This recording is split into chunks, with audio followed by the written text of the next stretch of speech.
Oh, ini lagi ya.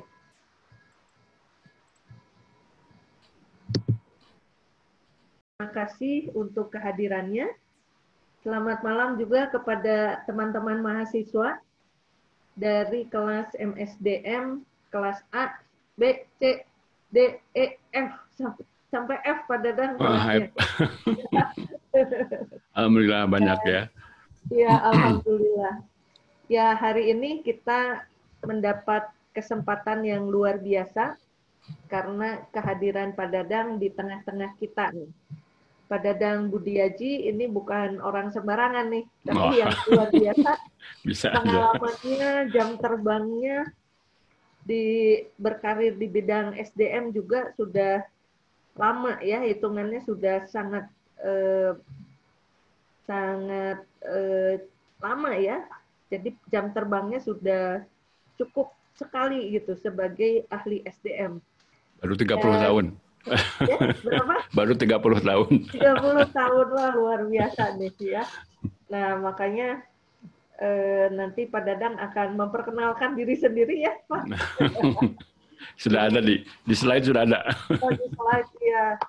Pak Dadang ini alumni MM Unpad ya, tahun 2004 dan HI Visip Unpad 1988. Certified HR Manager dari BNSP. Nah, kalian jangan mau kalah nih ya. Kita yang senior saja masih terus mengejar sertifikasi. Masa orang yang muda-muda kalah gitu ya. Dan praktisi SDM-nya nih dari tahun 1990.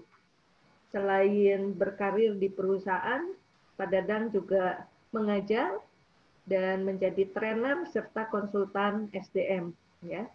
Nah, aktif pada organisasi PMSM Jawa Barat, Apindo Jawa Barat, AMA Bandung, dan ini yang menarik nih, Dewan Pengupahan Kota Bandung. Nah, ya, tahun depan naik gaji. Ya, urusan lagi pada repot sekarang ya. Iya, lagi repot banget. Ya.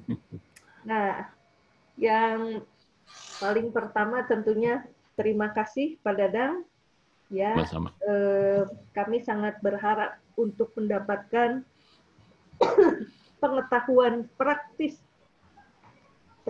implementatif ya. Kalau di kelas ada teori barangkali ya dari buku-buku, textbook itu yang lebih banyak, dan dalam kesempatan ini mahasiswa ingin belajar gimana sih menghitung beban kerja.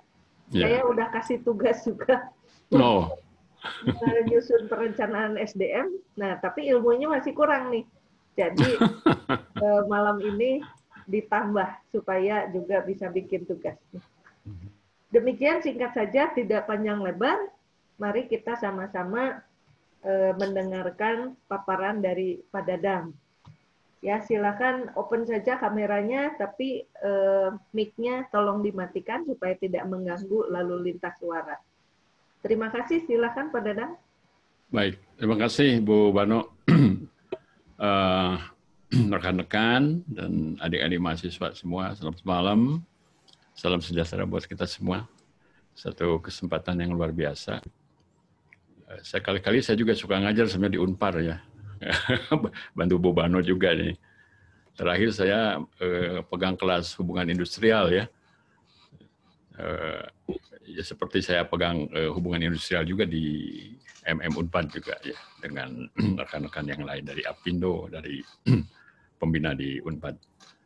Untuk yang kali ini sebenarnya satu topik yang banyak orang nggak ngeh gitu ya, bahwa ini tuh topik yang dari awal harus benar dulu gitu ya.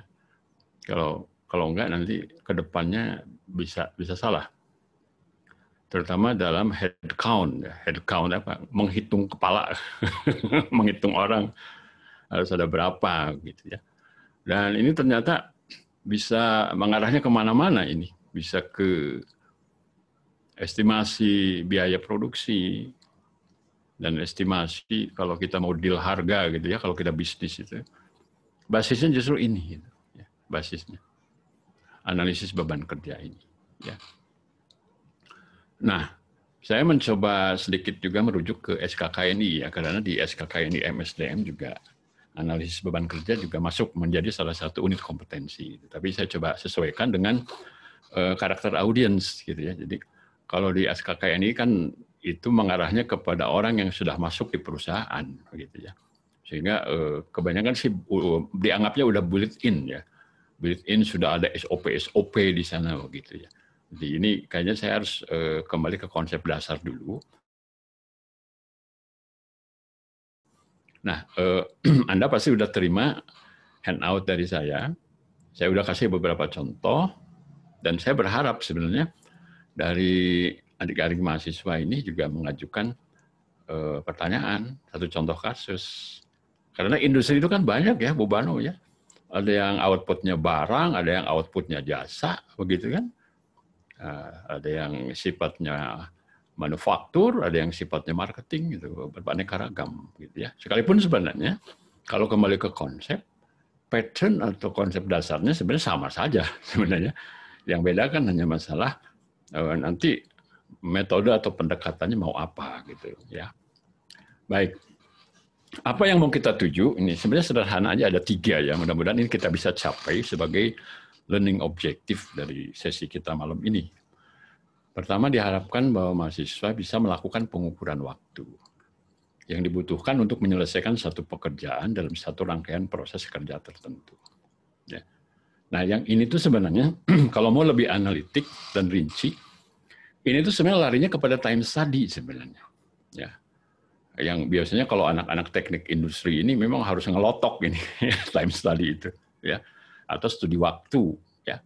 Biasanya juga itu dikombinasi dengan studi gerak. Ya. Makanya biasanya satu paket bicaranya adalah time and motion study biasanya. Kalau time study itu untuk menentukan waktu standar, kalau motion study itu untuk bisa melakukan improvement, ya, supaya waktu standarnya bisa diperpendek, gitu, sehingga bisa lebih produktif outputnya kan begitu, ya. Sehingga kita punya ongkos itu sangat kompetitif. Ya. Ada banyak pendekatan nanti sebenarnya ke sini itu. Apakah mau secara benar-benar empirik? Empirik itu apa? Langsung pegang stopwatch gitu. Stopwatch, datang ke pabrik, dihitung itu semua tukang jahit itu ngerjain proses itu. Dari berbagai waktu, pagi-pagi dihitung, tengah hari dihitung, udah istirahat dihitung, mau pulang dihitung, gitu, ya. Jadi kalau kami di Garmen itu ya kayak gitu. Itu dalam rangka ini, ingin mengukur waktu yang dibutuhkan untuk menyelesaikan satu pekerjaan. Ya. Yang kedua, untuk menentukan beban kerja yang tepat. Gitu, ya. Jadi sebenarnya kalau sebuah perusahaan karyawannya banyak kerja lembur, itu sebenarnya nggak bagus. Gitu. Ya. Artinya over capacity sebenarnya. Kapasitas 100 dipaksa harus selesai 150. Gitu. Bisa terjadi. Itu yang namanya overload. Ya, overload. Tapi kalau ada orang kerja itu lebih banyak nyantainya gitu. Ya. Kapasitasnya 100 tapi dikasih target 50 gitu. Nah, itulah yang disebut apa? Underload. Salse, orang Sunda bilang mas salse. Gitu aja, santai aja gitu.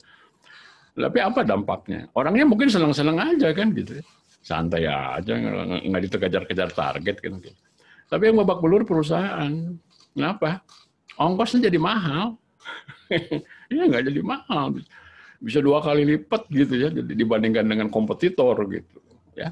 Dan sekarang ini kalau saya ambil contoh misalnya di bidang saya, di bidang garment atau aparel itu ya. Kita itu kadang harus bersaing dengan ongkos produksi dari industri-industri yang tidak membayar dengan baik dan benar. Ya. Bayarnya di bawah upah minimum, BPJS-nya tidak didaftarkan gitu ya. Oh, susah jadinya ya. Makanya ini penting ya kalau di dalam strategic management itu mengenai segmenting ya. Kita mau mainnya di segmen mana gitu ya. Ini kalau kita head to head dengan ya katakanlah kalau saya di Garmen ya kelas menengah gitu ya. Brand Cardinal, Andrew Smith itu katakan kelas menengah gitu. Mau head to head dengan produk kelas Tanah Abang tuh nggak akan menang harganya gitu ya. Karena mereka pun kerjanya kayak gimana gitu ya, udah mungkin setengah rodi lah gitu ya, udah. Nah, ini kaitan dengan beban kerja juga yang tepat itu berapa gitu ya. Kemudian juga terakhir, nah ini endingnya sebenarnya ya. Kita melakukan banyak hal di dalam proses analisis beban kerja itu, pada akhirnya kita harus bisa menentukan jumlah pekerja yang dibutuhkan untuk melaksanakan suatu rangkaian proses kerja secara efektif, efisien tentunya ya. Efektif, efisien ini adalah dua kata keramat gitu Bu Banu ya. Dua kata keramat. Kalau kita bicara bisnis manajemen itu pasti selalu ketemu dua kata. Efektif, efisien. Nah, ini sekalian saya mau nguji Bu Bano nih. Ini tuh kita sering dengar efektif, efisien. Mungkin berulang-ulang mengatakannya dalam satu hari. Tapi sebenarnya mahasiswa nih ya. Kalau nanya Bu Bano saya nggak berani. Apa sih yang namanya efektif, efisien itu dan apa bedanya? Coba siapa ada yang mau nggak jawab? Silahkan. Ayo nih bedanya. Unmute saja langsung. Pak mau coba jawab. Boleh, silakan. Siapa namanya nih? Veronica, Pak. Vero, silakan. Gimana menurut Kalau kamu? efektif itu kita bisa nyampe tujuan dengan beberapa alternatif, Pak. Tapi kalau efisien itu kita mencapai tujuan dengan penggunaan sumber daya yang minimal. Yang kedua tepat gitu ya. Yang satu saya belum bisa nangkep. Maksudnya apa itu? Efektif itu intinya kayak kita mencapai tujuan lah, Pak, gitu. Mencapai tujuan. Iya. Oke, bagus sekali. Tepuk tangan dong buat Vero. Keren, bagus ya. Jadi kalau lihat kamus bahasa Indonesia, kamus besar, efektif itu diterjemahkan dalam bahasa Indonesia itu hasil guna. Hasil guna. Nah, kalau efisien, diterjemahkannya dengan daya guna. Beda kan? Nah, tapi contohnya seperti yang Veronica sampaikan tadi, betul. Jadi kalau bicara efektif itu bicaranya ada efek tidak. Gitu. Ada efek tidak. Kalau nggak ada efek ya nggak efektif dong. Sakit kepala minum obat tapi nggak sembuh-sembuh. Artinya obat itu tidak efektif. Nggak ada efeknya. Betul kan? Nggak ada hasil gitu. Nah kalau efisien tadi disebut apa? Sumber daya yang rendah-rendahnya, sehemat-hematnya. Gitu. Ini disebut daya guna. Gitu. Nah sebenarnya ini efektif efisien itu ya ada rumusnya loh. Ada yang tahu nggak rumusnya? Rumus menghitung persentase efektivitas, rumus menghitung persentase efisiensi. Ada yang tahu nggak? Silahkan, siapa yang tahu? Rumus hitung. Ada yang mau nyoba? Siapa? Veronica mau nyoba lagi? Ayo, siapa yang mau kasih pendapat? Silakan. Tadi Veronica jawabannya udah bagus, tinggal sekarang saya kejar. Ada rumusnya loh. Gimana cara ngitungnya? Belum tahu. Saya kasih tahu ya. Boleh dicatat. Rumus efektivitas itu, ini saya kasih pilihan nih, mau pakai bahasa teknis atau bahasa puitis? Bahasa puitis. Kalau bahasa teknis, ya, bahasa teknis itu gini kalau efektivitas. Realisasi dibagi target kali 100. Realisasi dibagi target kali 100. Nah, itulah yang disebut rumus hitung tingkat efektivitas. Misalnya, seorang sales, target jualnya 100, tapi realisasi 80. Jadi berapa tingkat efektivitas sales tersebut? Nah, jadi 80 per 100. Sama dengan 80%. Ya. Karena pencapaiannya 80 dari 100. Nah, itu rumus hitung efektivitas. Kalau pakai bahasa puitis, bahasa penyair, bisa. Khusus ini buat anak muda ya. Kalau tadi kan bahasa teknis, realisasi dibagi target. Bahasa puitisnya itu adalah kenyataan dibagi harapan. Kenyataan dibagi harapan, kali 100. Gitu. Agak lebay dikit. Bahasa puitis. kenyataannya berapa, harapannya berapa, kali 100. Nah, itulah rumus hitung efektivitas. Gitu. Berikutnya rumus efisiensi. Ada yang tahu gimana menghitung tingkat efisiensi? Kalau orang-orang pabrik itu paling ngelotok ini. Tiap bulan ditanyain sama manajernya, berapa tingkat efisiensi pabrik kita? Tiap bulan mesti ngitung. Tiap mesin. Kita punya 100 mesin, tiap satu mesin dihitung tingkat efisiensi mesin. Termasuk tingkat efisiensi manusianya. Ya, nanti keluar mengenai turnover, keluar rumus tentang absensi, dan sebagainya. Ya. Mesin idle itu kan sebagai penghambat efisiensi. Oke, sekarang saya kasih tahu ya. Nah, gini loh kalau orang manajemen, apalagi yang spesialisasinya ke produktivitas dan operation, itu nggak bisa jawab ini pertanyaan ini. Harus bisa jawab. Kalau nggak nanti diketawain ini. Lo nggak tahu efisiensi apa, efektivitas apa, ngitungnya juga bingung gitu. Kayaknya mesti ikutan webinar lagi gitu. Ya. Oke. Efisiensi itu disebutkan tadi daya guna. Jadi sebenarnya ini tingkat pemanfaatan sumber daya. Gitu. Rumus hitungnya adalah kapasitas terpakai dibagi kapasitas terpasang kali 100. Misal, kalau tenaga kerja ya, sehari itu kan 8 jam kerja. Sehari ya. Anggap 5 hari kerja, sehari 8 jam. Tapi setelah diobservasi, ternyata kerja yang benarnya cuma 6 jam. Yang 2 jamnya itu sebenarnya bukan urusan kerjaan. Urusan lain, gitu. Bukan urusan kerjaan. Termasuk urusan ke toilet atau gitu ya. Atau buka Facebook gitu ya. Jadi berapa tingkat efisiensi SDM-nya itu? 6/8 kali 100. 6 jam yang terpakai dari 8 jam yang terpasang gitu. Berarti berapa tingkat efisiensinya? 75%. Jadi yang 2 jamnya itu idle. Non produktif atau tidak ada nilai tambah. Gitu. Ya. Jadi kalau makin rendah tingkat efisiensi, berarti makin banyak resources yang menganggur, yang tidak dipakai. Nah, ini kenapa saya mesti cerita ini dulu, karena mengingat bahwa 2 kata itu kan kata keramat itu ya. Kalau bidang manajemen itu, efektif, efisien itu berarti kita harus punya cara ukurnya, harus tahu gitu bagaimana ya. Oke, analisis beban kerja, tadi Bu Bano bilang bahwa ini kaitannya perencanaan tenaga kerja. Gitu. Kayak saya akan mulai dari sini. Di mana sih letaknya analisis beban kerja itu di dalam satu konteks yang menyeluruh, gitu ya, yaitu di dalam konteks perencanaan tenaga kerja.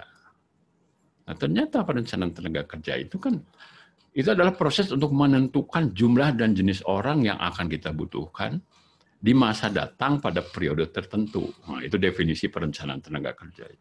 Misalnya tahun 2021, selama 1 tahun, perusahaan kita itu butuh orang berapa dan orang macam apa. Itu yang harus dijawab oleh suatu proses manpower planning, ya, atau perencanaan tenaga kerja. Namun, manpower planning ini nggak bisa kita lakukan kalau corporate planning-nya belum ada. Bisnis plan-nya belum ada. Dan sebenarnya kalau kami di orang HR itu pertanyaannya sederhana. Paling tinggal nanya bos begini. Bos tahun depan mau jual berapa dan mau bikin berapa. Gitu aja sih sebenarnya. Simpel pertanyaannya. Apakah sama dengan tahun lalu atau ada target pertumbuhan? 10% kah? 20% kah? Artinya kan itu logisnya begini, pada saat perusahaan kita menentukan target tumbuh misalnya 20%, kalau hitungan kasarnya berarti kan resource yang dibutuhkan pun akan naik 20%. Kan begitu sebenarnya. Ya. Jadi itu. Nah, coba kita lihat sekarang, pada saat kita mencoba merencanakan jumlah orang, ada alat bantu atau satu metodologi di sini. Sekalipun sebenarnya banyak juga perusahaan itu yang nggak pakai alat bantu. Jadi kira-kira aja. Kira-kira. Mungkin karena bosnya itu udah punya indera keenam atau intuisinya udah tajam itu, nggak pakai alat-alat itu, ngapain katanya. Udah pokoknya segini aja gitu. Ada. Jangan heran nanti kalau misalnya Anda kerja di sebuah perusahaan tuh kok ini yang diajarin Bu Bano sama Pak Dadang nggak dipakai, ya nggak apa-apa sih. Karena memang ada juga beberapa perusahaan yang merasa belum perlu sampai seanalitis itu gitu, ya. Karena dengan metode perkiraan bos saja udah selesai gitu, udah terjawab. Nggak apa-apa sih, nggak apa-apa.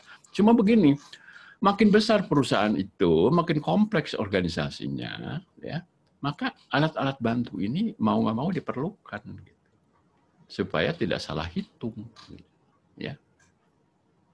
Sama lah kita juga kan dalam mengambil keputusan juga begitu ya. Kadang-kadang pakai perhitungan, kadang-kadang enggak gitu, ya. Jadi itu oke, fine-fine aja sih sebenarnya, tergantung situasinya sebenarnya. Ya. Nah, kita akan menentukan jumlah orang. Pertama, kita harus tentukan dulu kebutuhannya, demand-nya. Ya, demand. Jadi butuh orang berapa sih gitu ya? Untuk misalnya pertumbuhan target 20% gitu. Ya, tahun depan. Alat bantunya adalah analisis beban kerja. Ini yang mau kita pelajari sekarang gitu ya. Yang saya kasih ini panah merah itu. Itu posisi kita ini nih sekarang ya. Satu lagi ada sebenarnya, itu bicaranya supply. Atau kalau bahasa Belandanya, ini yang biasa ngurusin perusahaan zaman dulu namanya budgeting. Ini biasa disebutnya formasi gitu. Formasi. Kalau yang tersedia itu budgeting istilahnya itu, ya. Atau karyawan yang aktual ada saat ini dan diperkirakan akan tetap stay di perusahaan, ya. Nah, itu kan yang disebut supply. Ini menggunakan yang disebut analisis angkatan kerja namanya, ya. Nah, nanti output daripada analisis beban kerja ini adalah formasi personil. Kita butuh orang berapa banyak. Terus kita lihat kondisi sekarang. Ini terutama kan untuk perusahaan yang udah jalan ya. Kan nggak mungkin nggak ada orang, kan pasti ada tuh. Ya. Kecuali kalau baru berdiri perusahaannya gitu. Jadi pasti nggak akan melakukan analisis angkatan kerja karena pasti ini angkanya 0 ketersediaannya. Ya. Tapi kalau yang udah berjalan seperti tempat saya kerja dari tahun 73 tuh berdirinya. Udah berapa tahun gitu. Ya pasti ada orang lah gitu. Sekalipun sekarang lagi sepi ya, kerjaannya dikit gitu, pasti ada orang gitu. Ya. Supply ini diketahui dengan analisis angkatan kerja. Jadi outputnya adalah stok orang gitu ya, ketersediaan personil. Nanti ini angka ini disandingkan atau diperbandingkan. Ya. Misalnya formasi 10, tersedia 8. Berarti kurang berapa? 2. Kan gitu ya? Kurang 2. Inilah yang disebut jumlah kebutuhan personil. Atau mungkin sebaliknya. Sebaliknya nih, bisa terjadi begini. Formasi 8, ketersediaan 10. Ini yang disebut apa? Oversupply. Oversupply. Sehingga yang terjadi itu adalah, ini kita bukan minus, tapi plus. Disitulah problemnya. Terus mau diapain nih orang lebih 2? Mau dioper ke bagian lain atau bagaimana? Ya. Atau kalau misalnya dia masih kontrak mau dilepas dulu, ya tergantung nanti situasinya seperti apa. Ya. Satu lagi ini yang bawah adalah jenis orang, merencanakan jenis orang. Nah kalau ini alat bantunya adalah job analysis. Ya, nggak tahu sudah dapat belum nih job analysis ya. Outputnya adalah job desk, job spec. Yang intinya sih sebenarnya inilah bagaimana memprofilkan job dan SDM yang ada. Ya. Jadi itulah posisi daripada analisis beban kerja itu di dalam konteks manpower planning secara keseluruhan. Jadi kita tuh akan merencanakan jumlah orang dan jenis orang, begitu ya. Jadi tapi hari ini kita mau bicara ini aja, gitu ya, yang kotak ini, analisis beban kerja. Kecuali nanti mau bikin sesi lanjutan ini dan ini kita siapkan gitu ya materinya ya. Oke, ini beberapa istilah penting ya. Beban kerja adalah apa? Analisis beban kerja itu apa? Uraian jabatan, instruksi kerja, time study, dan sebagainya. Ya. Nah, saya lewat aja. Sekarang bicara tujuan. Tujuannya apa sih? Melakukan analisis beban kerja ini. Ada beberapa ya. Pertama, memperoleh informasi mengenai tingkat efektivitas dan efisiensi kerja organisasi berdasarkan volume. Kedua, menentukan besarnya beban kerja yang ditanggung seorang atau sekelompok pekerja dibandingkan dengan beban kerja standar dalam situasi atau kondisi normal. Kemudian mengetahui apakah seseorang atau sekelompok pekerja itu mengalami underload atau overload. Ya. Kalau dibiarkan underload itu nanti jadi pemalasan orangnya gitu. Underload gitu. Dibiarkan overload takutnya jadi stres orangnya gitu. Ya, karena beban kerja terlalu tinggi ya gitu. Nah, jadi memang ya kerja yang baik itu apa? Yang pas itu bebannya. Yang pas beban. Jangan terlalu over dan juga jangan under. Ya.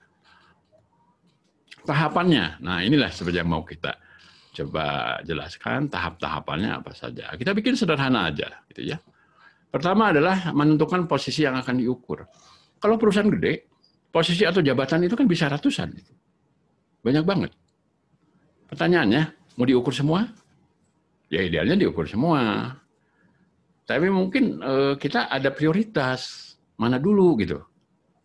Ya kan? Nah itu yang pertama. Kedua, kita mulai mengumpulkan data yang dibutuhkan. Ya, apa saja yang dibutuhkan. Ketiga, kita menghitung beban kerja posisi tersebut.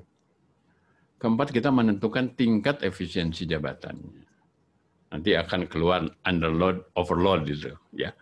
Kemudian kita terakhir nih endingnya, mengusulkan kebutuhan karyawan. Jadi endingnya adalah seperti gambar tadi, formasi. Jadi formasinya berapa?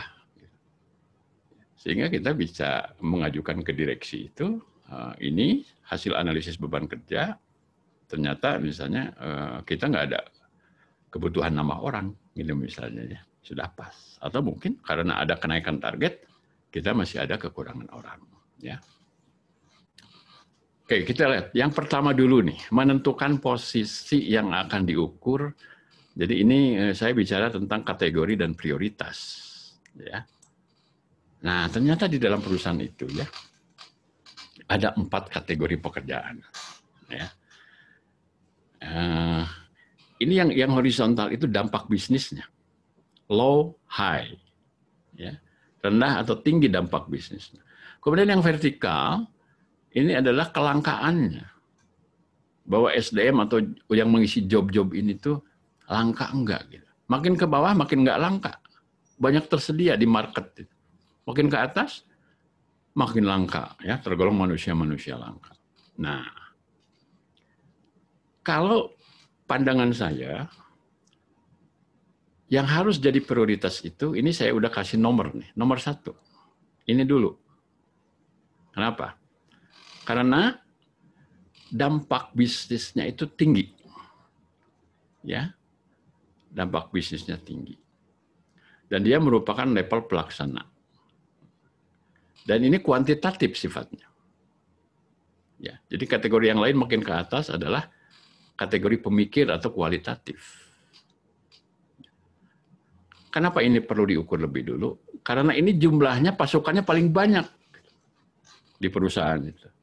Ini saya ambil contoh ini di industri garment ya, misalnya ya di tempat saya ya. Ini yang disebut core jobs. Ya. Pekerjaan inti. Yaitu operator produksi dan sales promotion. Tanpa mereka itu udahan di perusahaannya. Kalau nggak ada mereka, ya. Karena mereka lah yang membuat produk dan kemudian yang menjual produk. Dan ini armada atau pasukannya paling banyak, sehingga harus lebih dulu diukur. Diukur lebih dulu, karena itu repetition, itu tiap hari itu dikerjakan, ya, routine work gitu. Sepanjang bisnisnya jalan, ini yang paling sibuk gitu, ya, secara rutin. Yang kedua, ini naik ke sini. Nah, jadi masih dalam dampak bisnisnya tinggi gitu. Ya, tetapi ini kategori pemikir dan sifat pekerjaannya kualitatif yang ini, ya. Kalau yang di bawah kan kuantitatif. Kalau produksi kan misalnya berapa potong celana yang dibikin, kan mudah mengukurnya itu, kuantitatif. Sales promotion misalnya berapa produk yang terjual, gitu kan. Itu sangat kuantitatif. Sedangkan yang ini coba Anda lihat, ini ada pekerjaan-pekerjaan yang kalau di bisnis fashion ya, seperti di tempat saya itu, ada job yang namanya designer, stylist, R&D manager, marketing manager, production manager. Itu masuk dalam kategori ini. Malah dia agak-agak ke sini karena dampak bisnisnya paling besar. Ya. Kalau HRD manager mungkin agak ke sini, agak ke tengah gitu ya. karena dampak bisnisnya tidak langsung, ya. Jadi bukan yang membuat produk dan bukan yang menjual produk. Nah, ini yang kedua. Yang ketiga, geser ke sini, kiri atas. Ya. Ini adalah mereka-mereka yang dampak bisnisnya tidak terlalu tinggi, tapi dari sisi kompetensinya ini manusia langka gitu ya, atau tersedia di pasarnya tidak terlalu banyak. Ya. Saya mencontoh misalnya asesor, seperti Bu Bano tuh ya, manusia langka tuh karena beliau asesor, ya asesor. Kemudian trainer, kalau di bidang HR ini 2 nih ya, nah, ini spesialis yang penting ini kalau di bidang HR. Kemudian ada tax spesialis, ya. Apalagi pajak kita ini bergerak terus sangat dinamis, perlu orang-orang pajak yang pinter gitu ya. Legal officer, ya, karena banyak misalnya aspek-aspek legal yang harus diurus. Kemudian ini psychologist, ya, psikolog perusahaan. Ini contoh aja, bisa nanti ditambahin yang lain.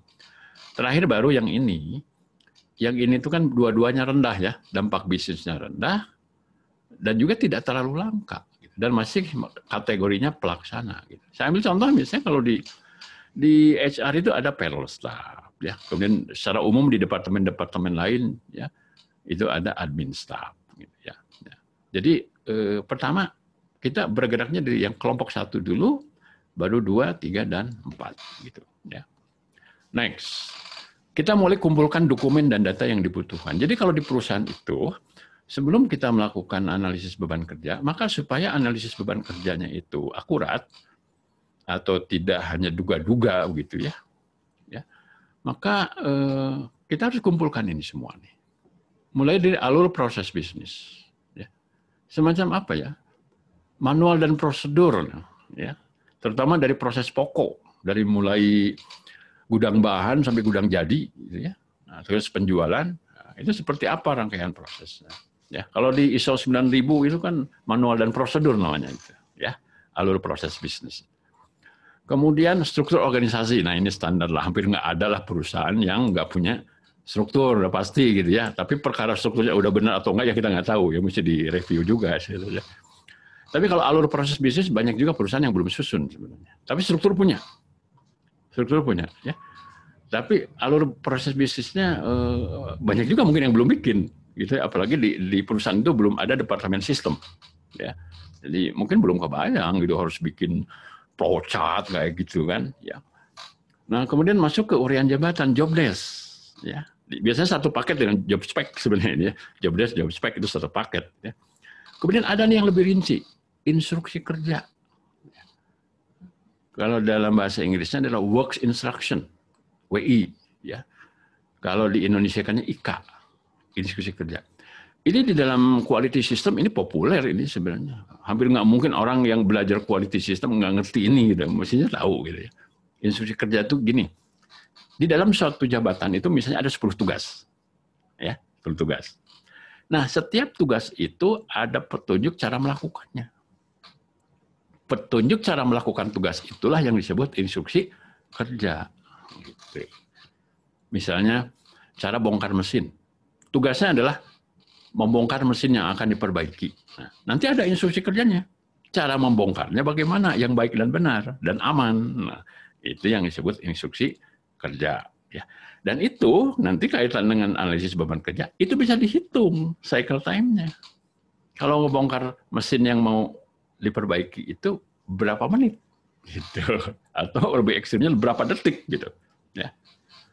Kemudian masuk kepada hasil pengukuran waktu pelaksanaan pekerjaan. Nah inilah yang tadi saya bilang biasanya stopwatch itu alat bantunya gitu ya kalau menggunakan metode time study begitu ya. Atau bisa juga nggak pakai pengukuran seperti itu, tapi menggunakan metode benchmark. Benchmark itu apa?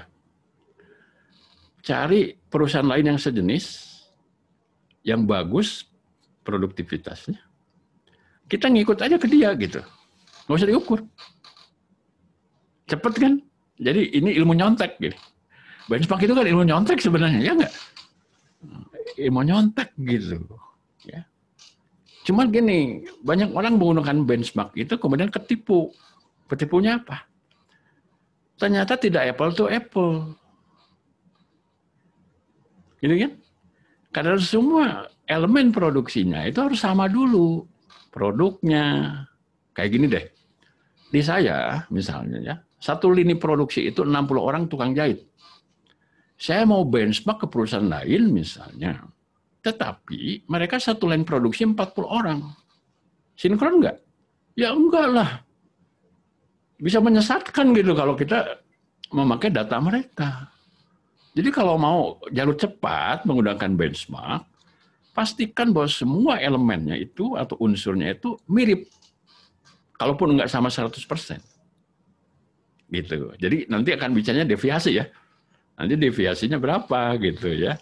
Nanti ada selisih perbedaan, ya bisalah kita hitung sebenarnya. Ya, itu yang jago statistik bisa ngasih bantuan cara ngitungnya bagaimana deviasinya kayak gitu. Tapi kalau mencari sendiri boleh, ya lakukanlah pengukuran dengan metode time study begitu, ya. Dan hal-hal lain yang memang dibutuhkan apa saja, ya, misalnya tentang catatan produksi dan lain sebagainya, ya. Nah inilah data dan dokumen yang kita butuhkan gitu, ya. Tapi kayaknya kalau saya udah 30 tahun di pabrik, ngomong kayak gini gampang aja gitu. Cuma adik-adik mahasiswa kayaknya juga bengong, itu gimana gitu ya. Kalau yang belum pernah ke pabrik gitu ya, kayak gimana gitu. Ya ngerjain ujung ke ujung misalnya kalau di tempat saya kan sebenarnya bisnisnya simple gitu, industrinya itu. Beli kain, kainnya dipotong-potong, dijahit, terus dijual. Kan cuma gitu sebenarnya. Bikin baju itu kan, beli kain, kainnya dipotong-potong, dijahit, jadi baju, terus dijual. Kan cuma gitu. Cuman ternyata pernak-perniknya tuh banyak gitu ya di dalam itu. Ya. Coba aja bayangin, misalnya nih, baju yang Anda pakai ya, itu komponennya kan bukan cuma kain. Ada benang, betul nggak? Ada kancing, ada sleting, mungkin ada bordiran, ada sablonan. Oh itu kan semua akan menjadi unit-unit itu kalau di dalam suatu pabriknya itu. Ya. Oke, saya lanjut yang ketiga. Nah ini mulai menghitung beban kerja posisi tersebut seperti apa. Ya salah satunya ini adalah yang tadi saya katakan time study gitu, atau studi waktu. Ya. Nah untuk menghitung ini kita punya 4 pilihan metode. Ya. Pendekatannya apakah pendekatan hasil kerja? Yang pertama ya. Apakah pendekatan objek kerja? Apakah pendekatan peralatan kerja? Apakah pendekatan tugas per tugas jabatan? Jadi kalau satu jobless itu di dalamnya kan ada tugas bisa 5, bisa 10 ya kan, tergantung kompleksitasnya kan gitu. Ya. Coba kita lihat satu-satu. Nah ini adalah pendekatan hasil kerja. Ya.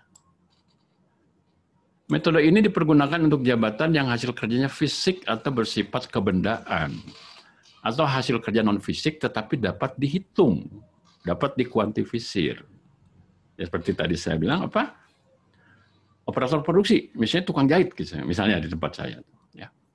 Perlu diperhatikan bahwa metode ini efektif dan mudah digunakan untuk jabatan yang hasil kerjanya hanya satu jenis. Jadi varian dari outputnya tidak terlalu beragam, gitu. Sederhana aja gitu. Ya kalau di pabrik garment kan cuma satu jenis, baju aja atau celana saja, gitu. Ya. Dalam menggunakan metode ini, informasi yang diperlukan adalah wujud hasil kerja dan satuannya, berapa pieces kemeja, berapa pieces celana, gitu kan. Kedua, jumlah beban kerja yang tercermin dari target hasil kerja yang harus dicapai. Dan yang ketiga, standar kemampuan rata-rata untuk memperoleh hasil kerja. Ya. Coba kita lihat contohnya ya. Ini ada rumus ya. Rumus menghitung dengan pendekatan metode ini adalah jumlah beban kerja dibagi standar kemampuan rata-rata kali 1 orang. Contoh, ini ada satu jabatan namanya data entry operator.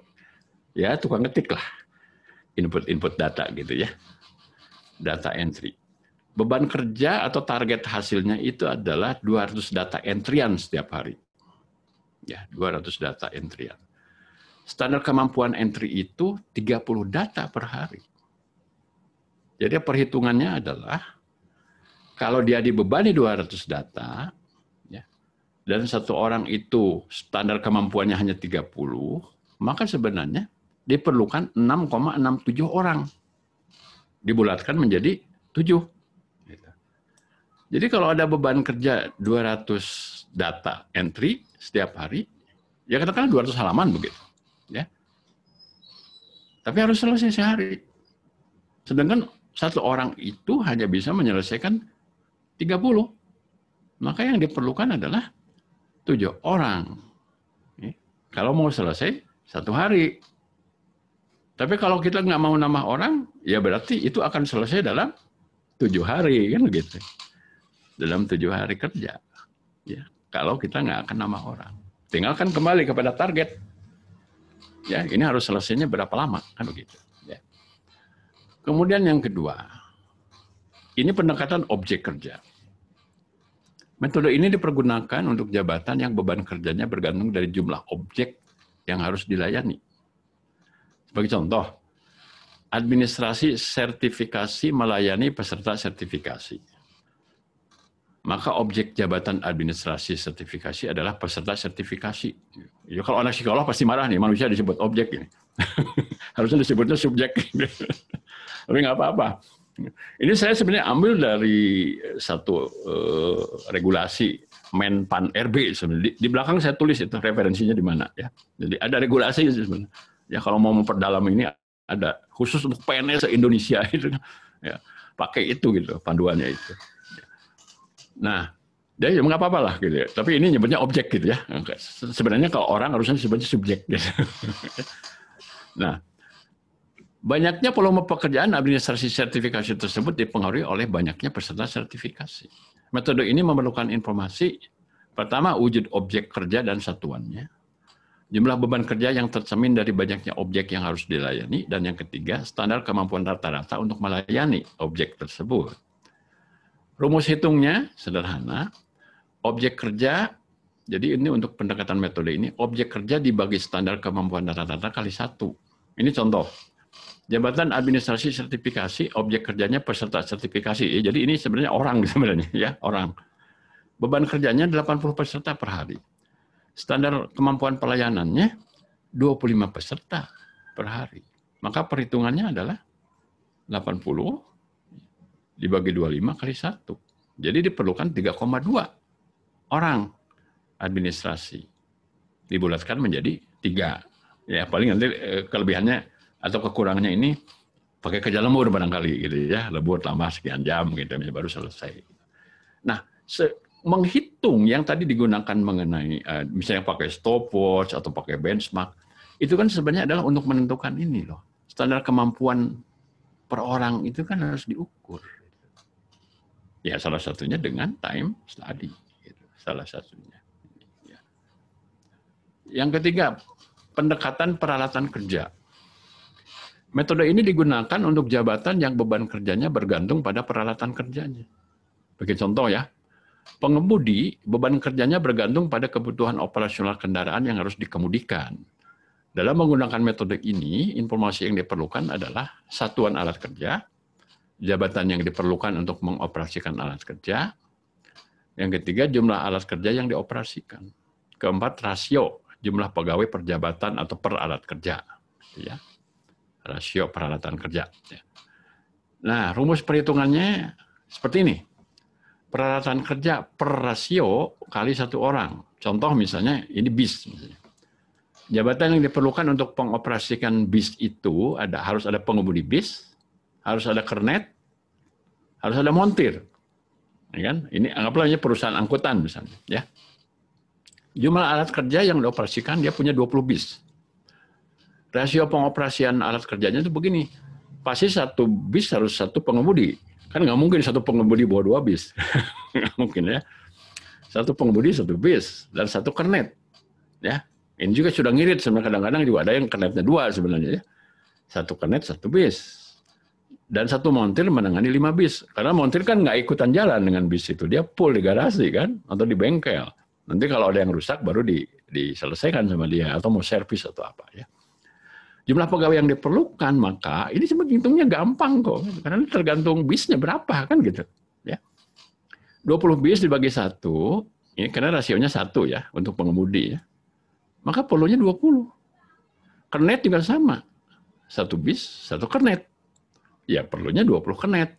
Cuma untuk montir, nah nggak banyak karena rasionya 5 kan. Rasionya 5. Ya. Jadi kalau untuk posisi ini, montir 20 bis dibagi 5. Ya.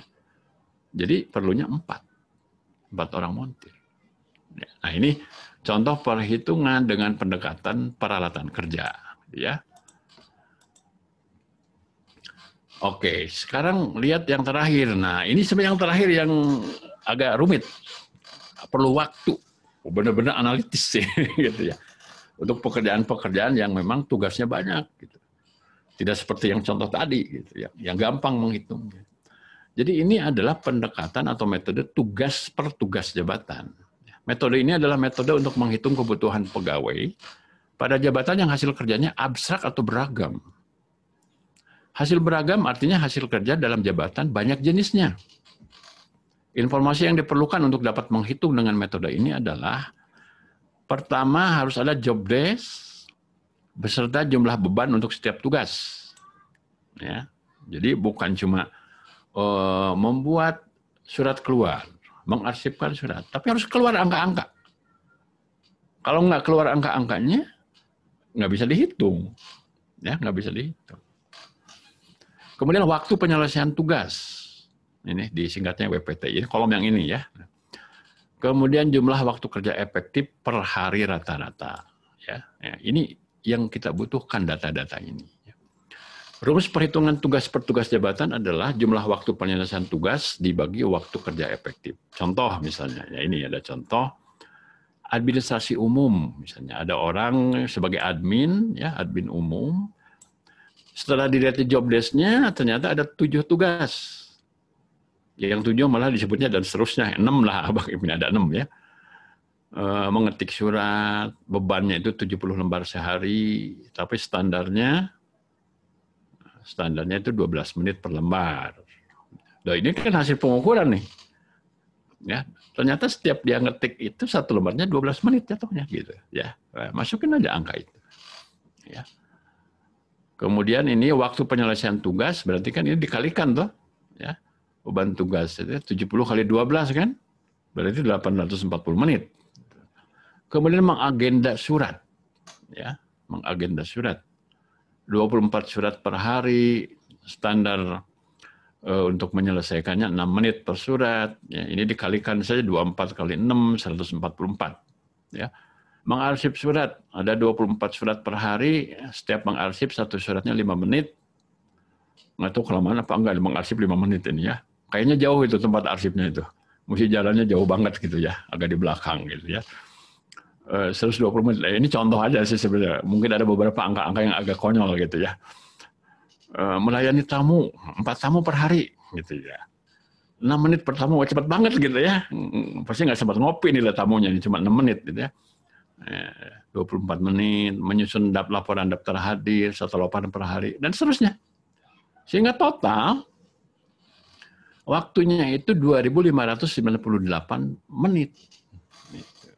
Bebannya itu. Jadi bebannya ini dicerminkan di dalam satuan waktu. Dia harus punya waktu 2.598 menit. Ya, untuk selesai sehari. Coba kita lihat sekarang. Sanggup nggak? Gitu ya. Jumlah waktu kerja rata-rata per hari yang ditetapkan sebagai waktu efektif adalah 270 menit. Ya. Nanti ini kita bicara soal allowance ya ini. Karena ya bisa beda kalkulasi gitu ya. Kalau sangat ketat allowance-nya tipis gitu ya. Jumlah waktu kerja rata-rata per hari yang ditetapkan sebagai waktu efektif adalah 270 menit. Jadi jumlah pegawai yang dibutuhkan untuk jabatan pengadministrasian umum adalah ya ini aja dibagi. Hampir berapa nih? Kayaknya 9 orang nyampe ya. Nyampe ya, hampir. 2.598 kali N menit per 270 menit kali 1 orang, sekian orang. Jadi inilah formasinya untuk pekerjaan administrasi umum ini. Ya. Kebutuhan formasi yang telah dihitung selanjutnya diperbandingkan dengan persediaan atau budgeting yang tadi saya cerita. Budgeting, ini bahasa Belanda. Ya, budgeting. Sekarang tuh anak HRD ditanya di budgeting nggak ngerti apa budgeting. Kalau saya ngalamin, saya punya mentor itu memang pernah di zaman Belanda gitu. Senior banget gitu ya. Mungkin kalau di perkebunan yang peninggalan Belanda masih pakai istilah ini, bezetting, ya. Gitu ya. Perbandingan antara kebutuhan dengan persediaan akan memperlihatkan kekurangan, kelebihan atau kecukupan dengan jumlah yang ada, gitu. Ya. Nah itu 4 metode itu. Nah sekarang kita akan menentukan tingkat efisiensinya. Yang tadi daya gunanya ya, apakah overload, apakah pas loadingnya ya, atau underload. Underload itu terlalu ringan gitu bebannya itu, sehingga dia jadi orang pemalasan gitu ya, jadi orang yang tidak produktif gitu ya. Oke, sebenarnya rumus beban kerja itu sederhana aja. Persentase beban kerja itu sama dengan total waktu baku dibagi total waktu kerja kali 100. Contoh misalnya nih ya. Total waktu bakunya atau standar menyelesaikan suatu pekerjaan itu misalnya 45 menit. Standarnya ya. Ini kan pasti diambil dari standar rata-rata kan, ya. 45 menit. Ternyata total waktu kerjanya 60 menit. Pada umumnya orang menyelesaikan 45 menit, nah orang ini dia menyelesaikannya 60 menit. Berarti berapa bebannya? 75%. Ini yang disebut underload. Underload ini efisiensi rendah. Ya kan? Rendah. Di saat orang-orang lain tuh bisa menyelesaikan 45 menit, orang ini 60 menit. Gitu. Padahal total waktu baku itu kan hasil survei, hasil observasi, perhitungan akurat dengan stopwatch gitu, ya. Contoh 2 ini. Total waktu bakunya 60 menit. Tetapi waktu pengerjaan dia 45 menit. Hebat ini, ya. Ini karyawan super ini. Ya. Teman-teman yang lain 60 menit, dia 45 menit selesai. Kualitasnya sama. Ya. Standar sesuai dengan syarat mutu gitu, ya. Jadi dia tingkat efisiensinya berapa? 133,3%. Ini sebenarnya orang yang overload. Jarang terjadi sih, yang ini cuma contoh yang rada konyol aja gitu ya, gitu. Ya, mungkin jarang terjadi. Kalaupun ada, ini manusia super ini, ya. Dan kadang-kadang itu bisa bikin marah teman-temannya gitu. Kamu aja sendirian yang hebat, kita mah orang bodoh semua gitu, ya. Ini efisiensi tinggi gitu. Ya, di atas 100. Ya. Contoh 3, total waktu bakunya itu adalah 45 menit dan total waktu kerjanya 45 menit. Pas ini 100. Jadi ini efisiensi yang cukup, artinya apa? Bahwa realisasinya sesuai dengan apa yang sudah dihitung sebelumnya. Gitu. Ini yang pas tuh ini. Cuma gini, sebenarnya kan kalau bicara dari sudut pandang perusahaan, kita tuh selalu ingin bahwa efisiensi itu tinggi terus. Ongkos kerja kalau bisa turun terus. Maka kemudian sering dilakukan improvement terhadap proses. Ya kan? Misalnya dengan mengganti teknologi. Dengan mengubah bahan-bahan yang lebih mudah diproses. Gitu.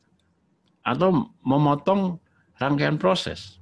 Ada yang dibuang, ada yang di bypass, ya, ada yang di shortcut gitu.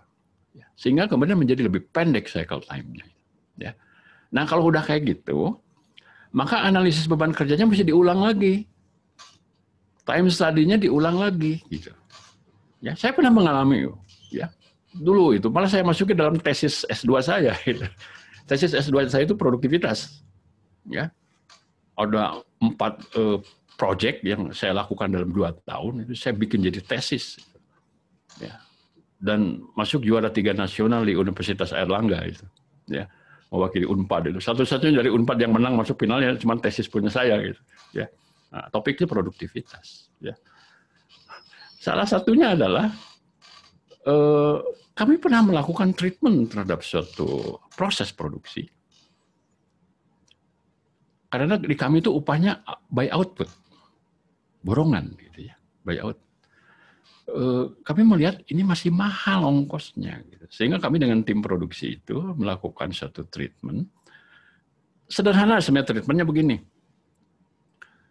Semua proses yang tidak melibatkan mesin dikeluarkan dari lini produksi. Karena jangan sampai begini, tukang jahit ya masih sibuk ngeguntingin benang, ngeguntingin kain gitu, ngerapiin. Mesinnya idle gitu. Sekian persen mesinnya idle. Harusnya kan operator mesin jahit itu dia itu efisiensi mesin dan efisiensi SDM-nya tuh tinggi gitu. Jangan banyak idle untuk mengerjakan pekerjaan yang sebenarnya tidak related dengan fungsi dia gitu. Maka kemudian waktu itu kami melakukan satu rekayasa proses yang bukan operasi mesin dikeluarkan dari lini produksi.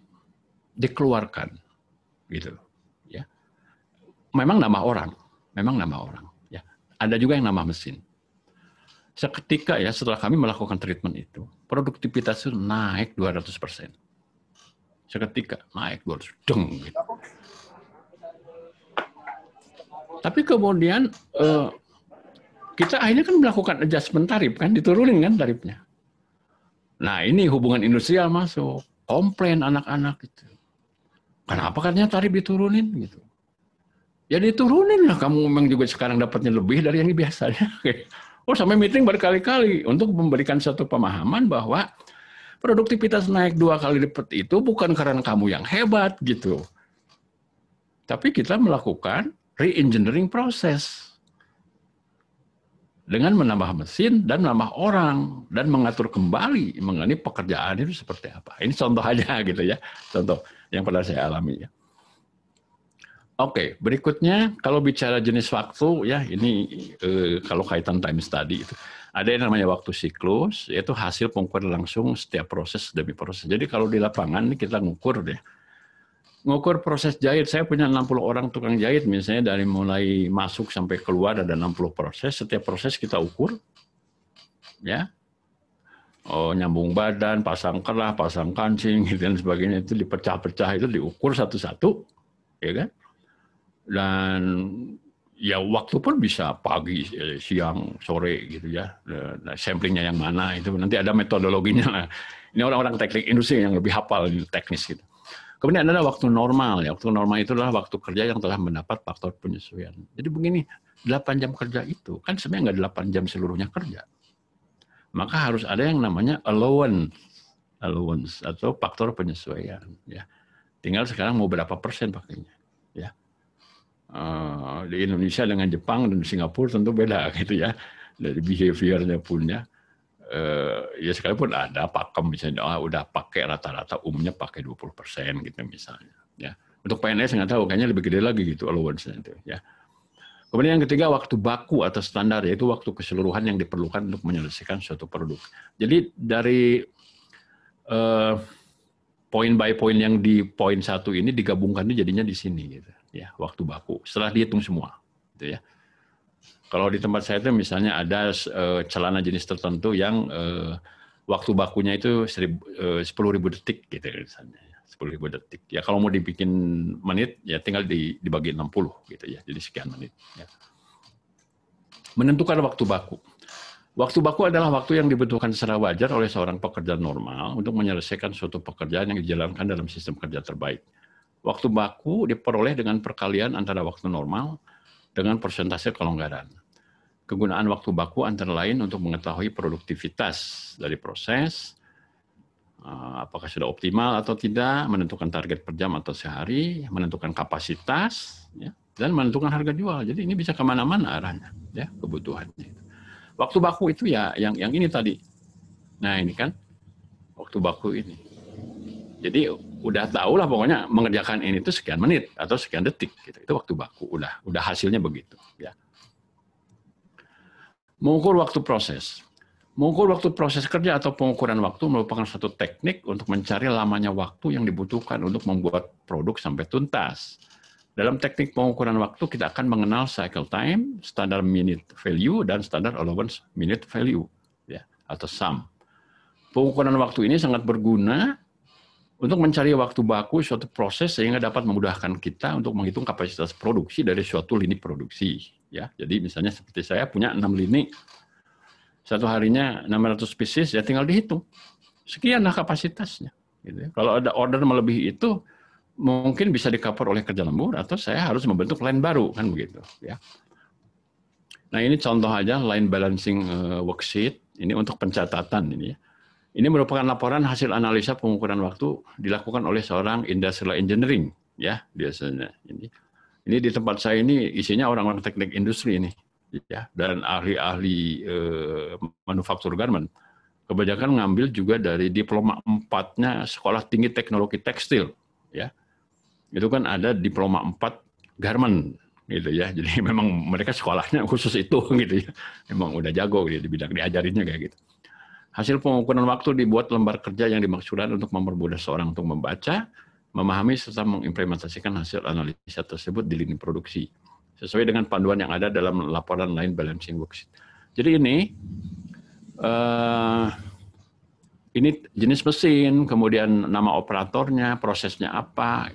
Ini 5 kali observasi. Ini misalnya dari mulai baru masuk sampai mau pulang ini 5 kali ya, itu dicatat ini berapa detik gitu ya prosesnya ini. Jadi inilah satu catatan yang biasa dipakai oleh orang-orang yang melakukan time study gitu. Untuk nanti sebenarnya endingnya itu kita akan mengetahui waktu baku.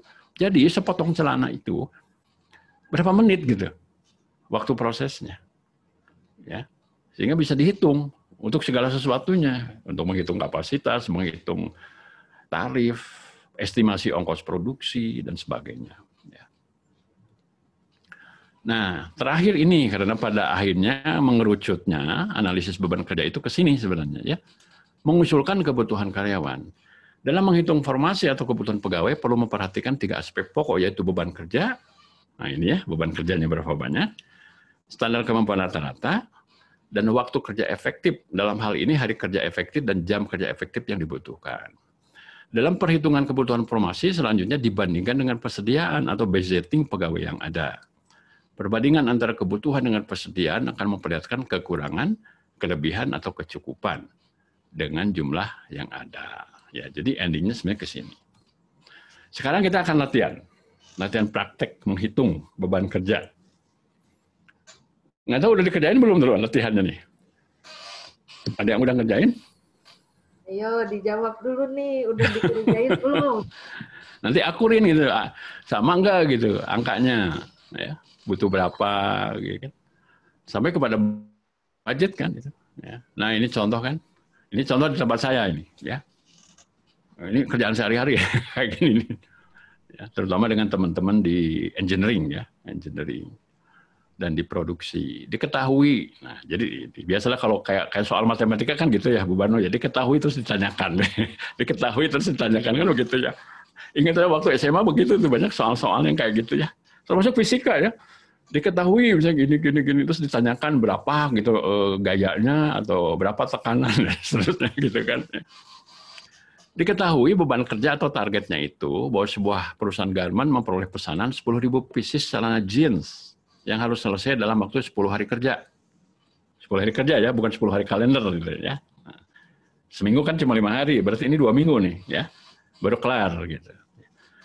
Standar kemampuan rata-rata, nah ini kan tadi hasil time study itu gitu. Sudah punya waktu baku kan gitu ya. Jadi kalau nggak punya data, nggak punya standar ini kita belum bisa ngitung ini. Belum bisa. Makanya syarat mau bisa menghitung ini itu harus punya dulu standar kemampuan rata-ratanya berapa. Bisa dengan cara time study, bisa juga dengan cara benchmark kepada perusahaan sejenis yang karakternya mirip, gitu ya. Kalau nggak mirip, itu angkanya bisa sesat. Gitu. Itu aja yang harus hati-hati. Ya. Seorang operator jahit, standar kemampuannya itu 8 pieces celana jeans sehari. Ya. 8 jam dengan allowance 20%. Jadi allowance-nya itu 20%. Ya. Dan kemudian supervisor produksi mampu mengawasi atau mensupervisi 20 orang operator. Cuman ini yang saya munculkan ini sebagai distorsi atau pengganggu. Di contoh sebelumnya kan enggak.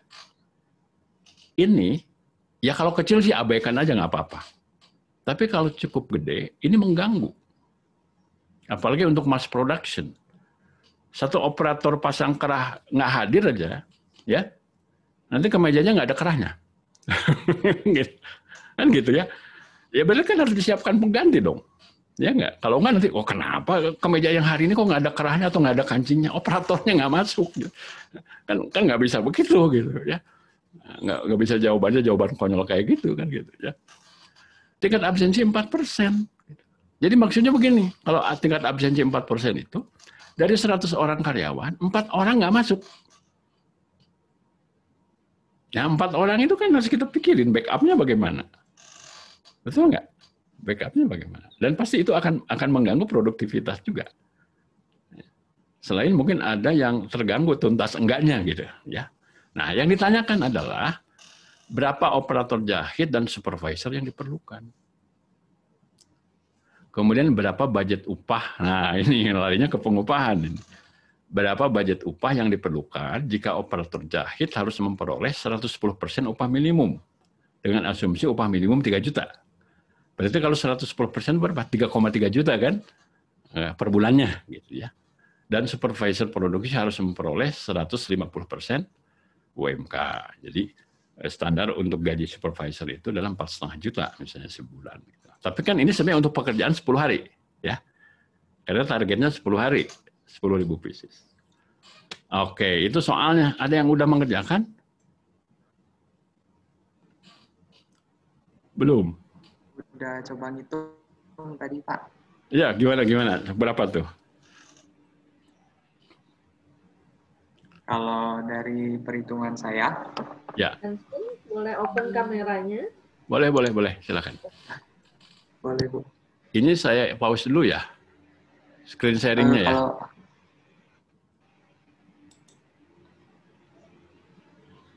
Ya, silakan.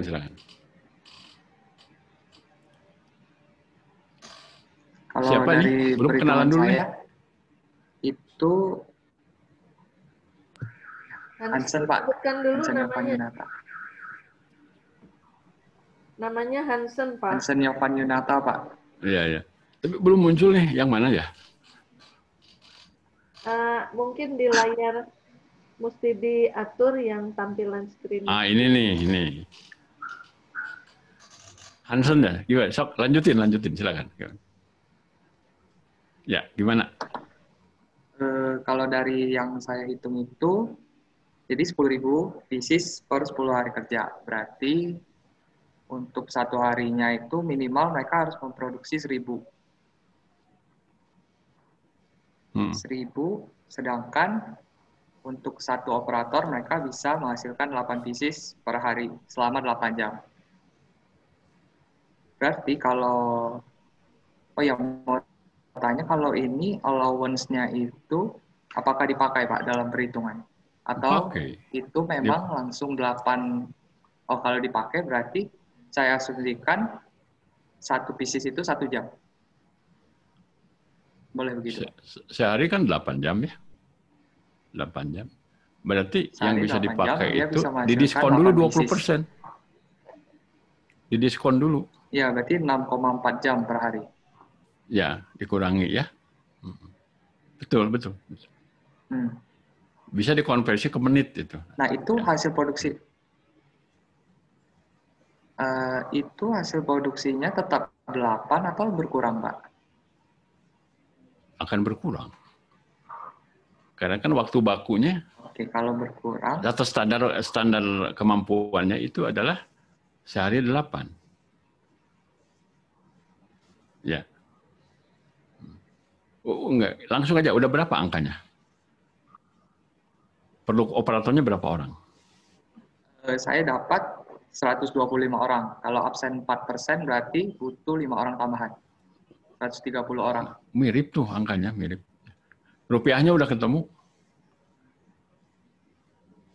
Rupiahnya belum, Pak.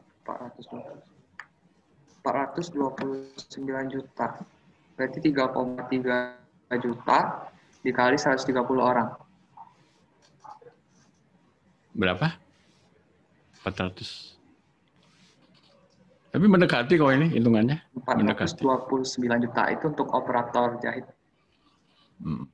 Supervisornya?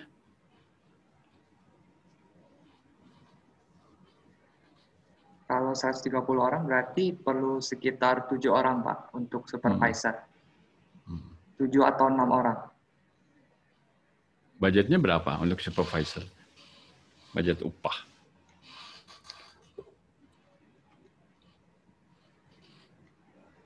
Rp31.500.000 untuk 7 orang. 7 orang ya. Ini 10 hari kan?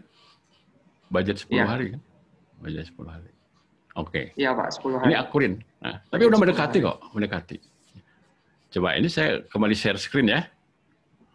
Saya udah ngerjain lebih dulu soalnya. Tapi Anton bagus kok, bagus. Emang begitu logiknya gitu. Sebenarnya ini yang harus dicermati itu begini loh. Kalau itu disebutkan ada allowance, berarti itu kan akan mengurangi waktu efektif. Gitu. Kan orang itu 8 jam nggak kerja terus kan. Harus ke toilet lah, harus apa dulu. Ya nggak? Ya mungkin ada urusan lain yang bukan urusan kerjaan. Itu kan. Waktu efektif itu kan artinya dikurangi waktu pribadi kan gitu. Ya, waktu pribadi. Kemudian ada gangguan tadi, distorsi ya. Absensi. Gitu. Sebenarnya ada lagi gangguan yang ini, itu turnover. Tapi ya kalau terlalu kecil mungkin abaikan aja nggak apa-apa sih sebenarnya. Kalau mendekati 0 gitu ya. Itu pun absensi kalau mendekati 0 juga bisa diabaikan atau tidak terlalu signifikan atau bisa di backup oleh atasannya. Misalnya kadang-kadang si supervisor ikut ngejahit juga ya nggak apa-apa sekali-kali kan gitu ya. Berarti itu secara taktis di lapangan diatur gitu seperti itu ya. Oke, terima kasih tepuk tangan buat Hansen ya, bagus sekali. Ini mencoba mengerjakannya ya. Oke, ini yang saya sudah coba kerjakan soal itu ya.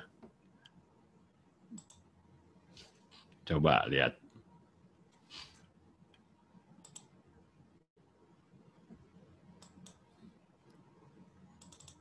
Nah, jawabannya begini.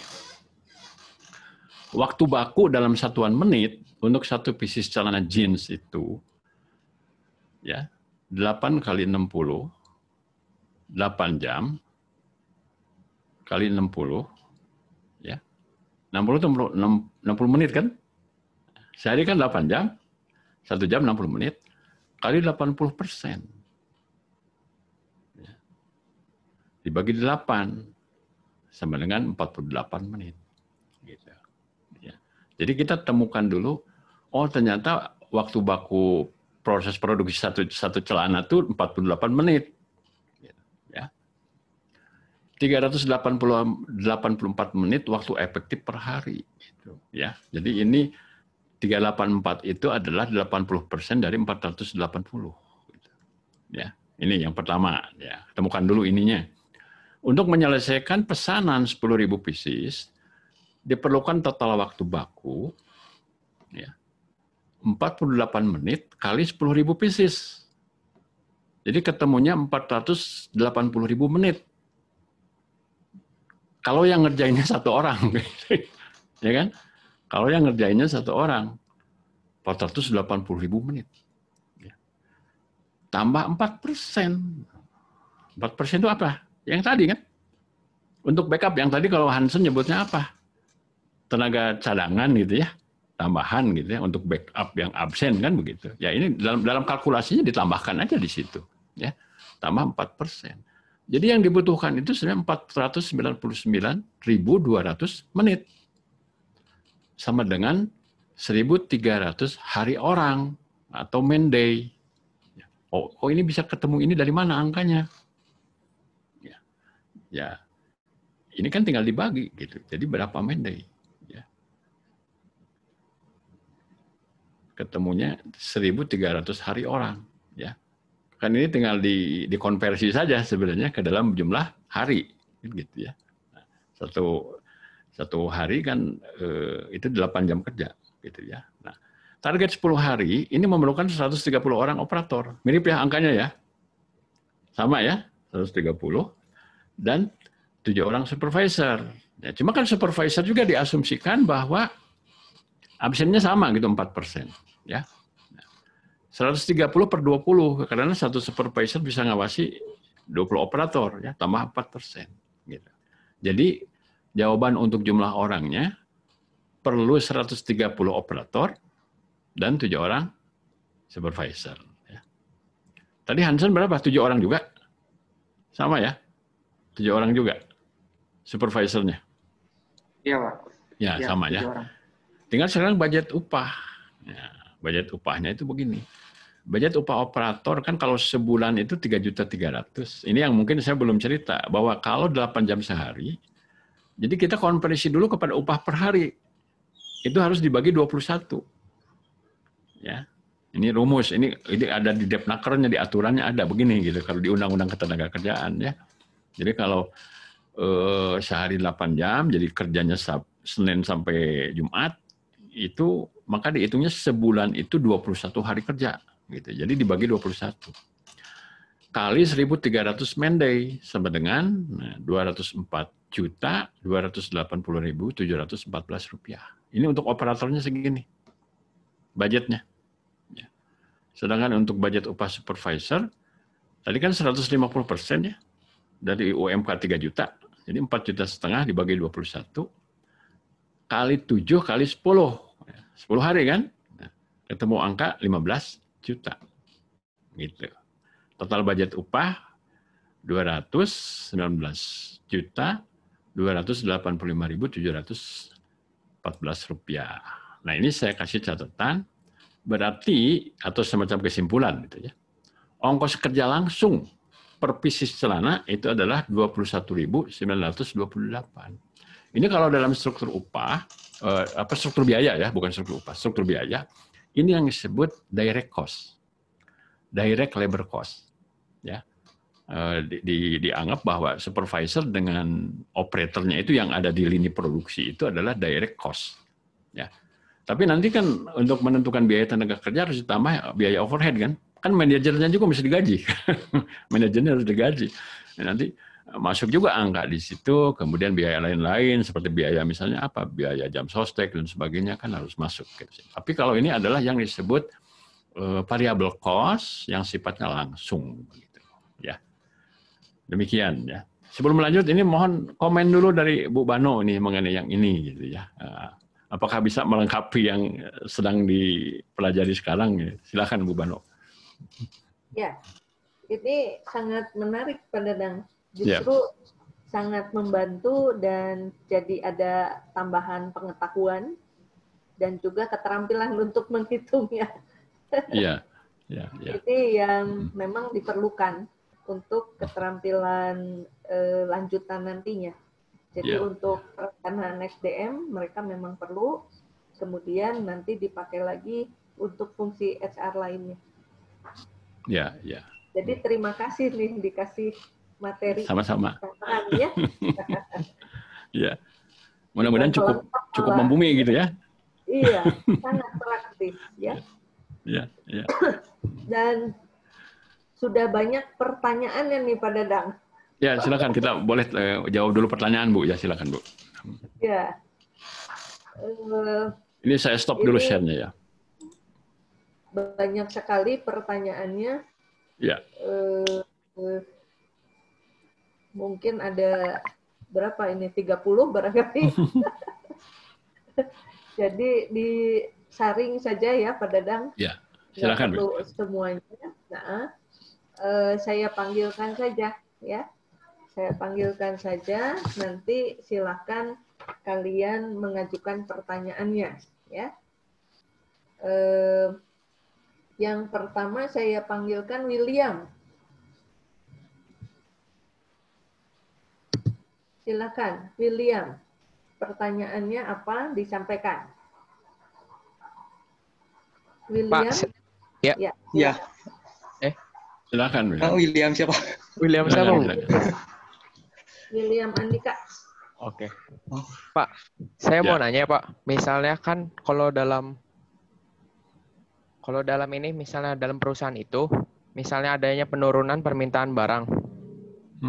Nah, itu tuh mempengaruhi dari sistem analisis beban kerja nggak, Pak? Enggak sebenarnya. Oh, enggak. Enggak, yang pengaruh itu jadi beban kerja berkurang, tapi kapasitas kan tetap. Ya kan? Cuma ordernya turun kan? Ya. Jadi yang terjadi itu idle sebenarnya. Idle memang. Kalau mengenai waktu baku kan mestinya nggak berubah. Standar satu celana diselesaikan berapa menit nggak akan berubah karena ordernya turun. Tidak. Yang terjadi adalah tingkat efisiensi sarana produksi dan SDM-nya akan turun. Karena kapasitasnya misalnya 10.000, ordernya cuma 5.000 gitu. Jadi yang 5.000-nya mengalami idle. Ya kan, jadi ada idle 50% gitu. Jadi tingkat efisiensinya itu secara total produksi itu efisiensi cuma 50%. Artinya kapasitas terpakainya itu cuma separuh dari yang terpasang. Dan itu tantangan sebenarnya sekarang ya di banyak industri akibat pandemi ini order turun. Seperti yang William sampaikan, itu yang terjadi sekarang. Dan ya kita prihatinnya apa? Akhirnya sebagian karyawan kontraknya dilepas dulu ya. Dilepas dulu gitu karena ordernya sedikit, nggak ada pekerjaan gitu. Karyawan tetap pun masuknya shifting lagi karena sedikit gitu kapasitasnya. Tapi kalau bicara produktivitasnya, mestinya nggak berubah gitu. Mestinya nggak berubah. Ya. Demikian ya. Makasih William pertanyaannya. Oke, makasih Pak. Ya. Terima kasih. William Wiharja, silakan. William Wiharja.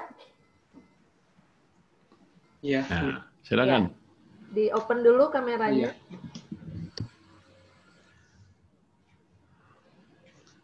Ya.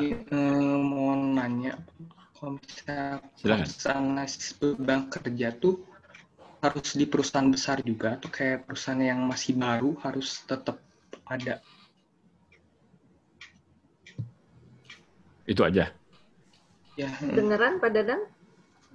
Kedengaran, ya kedengaran. Jadi baik. Untuk perusahaan kecil. Analisis beban kerja. Jadi William Wiharja menanyakan apakah ini hanya berlaku di perusahaan besar saja, gitu ya. Terus kalau perusahaan yang baru itu bagaimana, gitu ya. Idealnya harus dilakukan, gitu. Kalau nggak dilakukan, kita tidak punya ukuran yang tepat tentang kapasitas, tentang produktivitas, tentang budget. Ya. Sebaiknya dilakukan.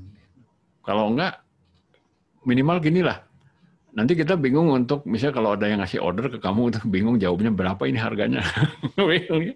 Karena nggak dilakukan analisis beban kerja. Berapa ya katanya, orang lain biasanya berapa gitu. Ya, akhirnya merujuknya ke market. Ya kalau yang di benchmark itu matching sih nggak masalah gitu ya. Jadi mengambil rata-rata pasar. Memang ada jalan pintas ya. Jalan pintasnya selain benchmark itu apa? Mengikuti harga pasar. itu paling cepat itu. Tapi problemnya adalah bisa tepat bisa enggak kan begitu. Apalagi sekarang disparitas upah minimum itu kan jomplang banget. Ya. Seperti misalnya di Kerawang itu kan upah minimum tertinggi di Indonesia itu. Kalau nggak salah mencapai 4.900.000 itu. Sedangkan di Banjar 1.900.000. Jomplang kan. Nah, jadi nanti kalau pertanyaannya Anda mau menurunkan produksinya di mana? gitu ya. Jadi kembali ke jawabannya adalah idealnya harus analisis beban kerja itu sekalipun tidak perlu terlalu analitis gitu ya. Diambil saja dengan karyawan yang paling produktif sebagai benchmark. Jadi internal benchmark gitu. Tidak melakukan external benchmark ya. Seperti di tempat saya punya 10 line misalnya ya. Line berapa yang paling hebat? Produktivitasnya paling tinggi, kualitasnya paling tinggi. Oh, line 3 Pak. Oke, semua line harus menginduk ke line 3. Udah. Jadi dihitungnya di ujung. Output line 3 itu 1 hari atau 1 jam berapa pieces, maka ya karena ini kan pasti apple to apple kan. Nanti apple to apple itu kan artinya mesinnya sama jumlahnya, orangnya sama jumlahnya, iklim dan suasana produksinya sama, dan jenis produknya pun harus sama. Yang satu turun celana jeans, yang lain celana formal. Itu bisa beda lagi urusannya gitu. Itu tidak apple to apple lagi gitu. Sekalipun internal benchmark. Jadi kalau kami kan bikinnya macam-macam. Dari mulai bikin topi sampai sepatu kan ada gitu. Jadi ini kan harus apple to apple gitu kalau melakukan komparasi. Gitu. Ya demikian ya William ya. Mudah-mudahan menjawab. Ya, yang pasti. Terima kasih. Selanjutnya dari Nadia Mufli Asari. Silakan Nadia, open kameranya. Malam Pak. Malam. Gimana? Jadi saya mau Pak, apakah dalam melakukan kerja kita tidak memerlukan kita tidak perlu memperhatikan jumlah pengunjung dan modal yang ada, dan bagaimana jika pembagian kerja telah ada tetapi pengunjungnya sepi dan modal hanya pas-pasan?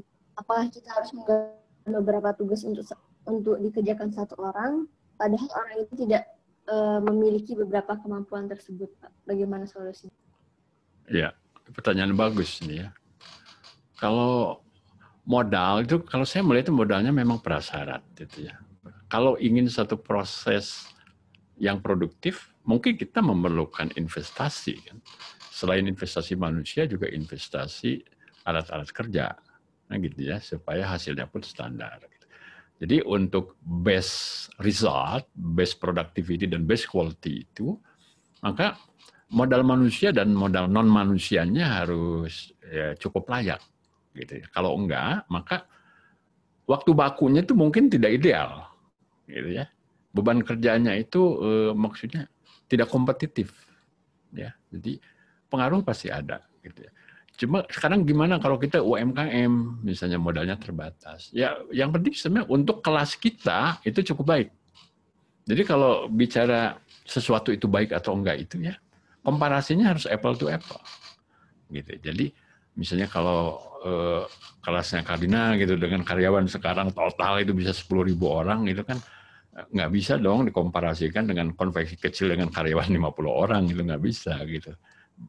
Beda segmen gitu. Dan fasilitasnya tentu beda gitu kan. Jadi harus apple to apple gitu. Jadi kalau kita UMKM ya berarti di kelas UMKM kita udah the best gitu untuk pengaturannya ya, untuk sarana kerja dan sebagainya. Ya. Saya ambil contoh misalnya di Garmen itu ada proses setrika uap ya. Nah, sekarang kalau UMKM bisa nggak dia sampai beli boiler? Nggak mungkin. Pakai boiler batu bara sekian ton itu kan nggak mungkin gitu. Ya, mereka pakai uapnya pakai LPG gitu, LPG 3 kilo bila perlu kan begitu ya. Jadi ya nggak masalah, yang penting kan itu hanya masalah kelas gitu ya. Jadi harus dibedakan bahwa antara kelas dan kualitas itu adalah dua hal yang berbeda. Demikian ya Nadia ya. Jadi kalau ada orang yang gimana ya, misalnya dia harus mengerjakan banyak hal. Ya itu memang problem yang biasa dihadapi oleh industri kecil, bahwa orang yang ada itu harus jadi generalis. Harus orang Sunda bilang apa segala bisa gitu ya. Pegang ini bisa, pegang itu bisa. Ya itu tantangannya. Jadi gini, makin kecil organisasi, orang itu cenderung makin generalis. Harus serba bisa. Makin besar organisasi, maka muncul spesialisasi. HRD saja kalau di perusahaan gede itu spesialisasinya tajam, gitu ya. Ada orang di bidang rekrutmen dan training misalnya, sangat spesialisasi. Dia mungkin nggak ngerti hubungan industrial kan gitu. Dia nggak ngerti kompensasi dan benefit. Tapi kalau di perusahaan yang menengah kecil, mungkin dia harus serba bisa semuanya. Gitu. Sekalipun tidak terlalu mendalam. Gitu. Saya kira demikian, itu sih hukum evolusi organisasi lah, udah seperti itulah saya kira ya. Demikian ya Nadia ya. Terima kasih Pak. Ya. Ya, selanjutnya Arlo Giovanni. Arlo, ya Bu.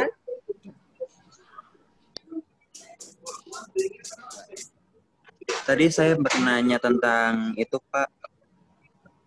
Kalau misalnya perbandingannya usaha yang cukup mirip, dasarnya seperti contohnya kayak tempat kopi Pak, tempat kopi terus sama roasting Pak, tempat roastingan kopi.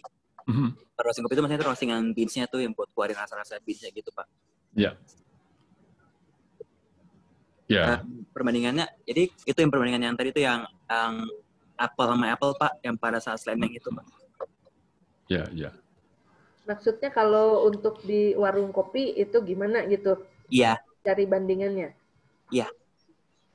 Apa yang harus diperbandingkan? Cari aja yang bandingannya dengan roastingan gitu Pak, gimana Pak? Bisa. Kalau saya sih melihat warung kopi itu kan pertama dari dia punya segmen ya dan kelas. Segmen yang dilayani dan kelasnya. Ya. Misalnya gini, kalau di Bandung ya kan banyak sekali anak-anak muda bikin warung kopi ya, dan dia ngerjain sendiri tuh. Kalaupun paling banyak 2 orang gitu, ya. Tapi lain cerita kalau saya misalnya mampir ke Abnormal gitu. Yang dia punya mesin roasting sendiri itu yang di Ciamplas itu gede banget pabriknya kan gitu. Ya itu dia udah industrinya udah gede gitu. Udah punya pabrik roasting sendiri kan gitu. Jadi kalau kita mau benchmarknya itu yang karakteristiknya mirip dengan kita. Karena pasti kan sama gitu kan. Mungkin masih banyak mesin-mesin yang dipakainya masih banyak yang manual gitu ya. Belum menggunakan teknologi tinggi. Termasuk misalnya mesin espressonya pun juga masih yang dipres secara manual kan gitu ya. Jadi untuk misalnya mesin-mesin kopi. Jadi yang penting pokoknya setara aja dulu ya. Kalau setara kita bisa. Itu artinya kalau setara itu boleh dianggap sudah apple to apple. Boleh dirujuk gitu ya. Kalau kita malas ngitung sendiri kan gitu ya. Tapi kalau memang nggak ada yang cocok, misalnya Arlo mau ngitung produktivitas barista gitu ya, standar kerja rata-ratanya ya sambil nongkrong aja dihitung kalau dia bikin espresso berapa menit, bikin cappuccino berapa menit kan gitu ya, bikin long black berapa menit gitu.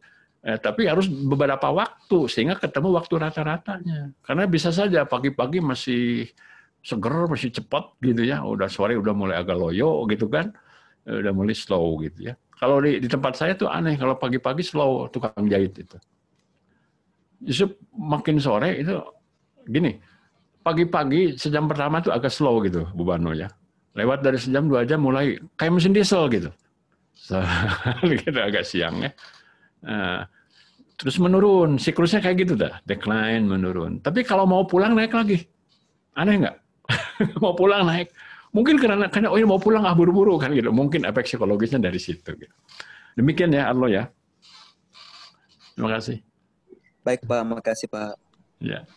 Oke, selanjutnya saya panggilkan Nanda Athaya. Nanda. Ya. Selamat malam Pak. Jadi untuk pertanyaan saya, kan tadi materi ini tuh sebenarnya jadi kayak kita menganalisis beban kerja yang dimiliki perusahaan. Jadi sebenarnya tuh sebelum kita menganalisis, sebenarnya ada nggak sih Pak tolak ukur yang ideal atau baik untuk diambil perusahaan berdasarkan kayak bidang masing-masing sama berdasarkan si ukuran perusahaannya itu sendiri? Ya. Ya, analisis beban kerja ini kan lebih spesifiknya kepada posisi sebenarnya. Ya.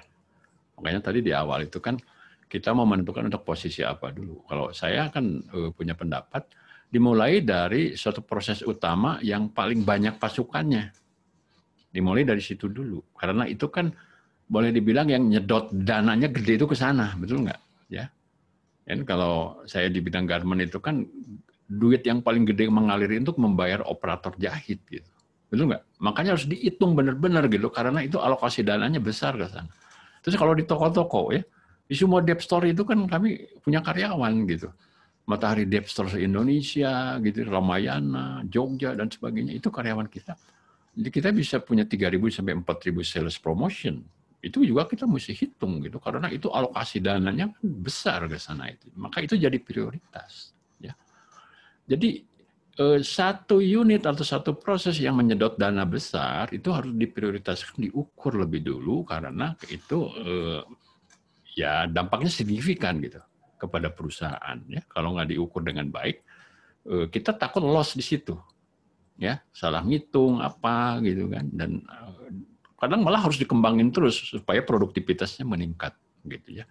Jadi kalau misalnya mau melakukan benchmark itu, dan benchmark itu sah-sah saja, itu boleh.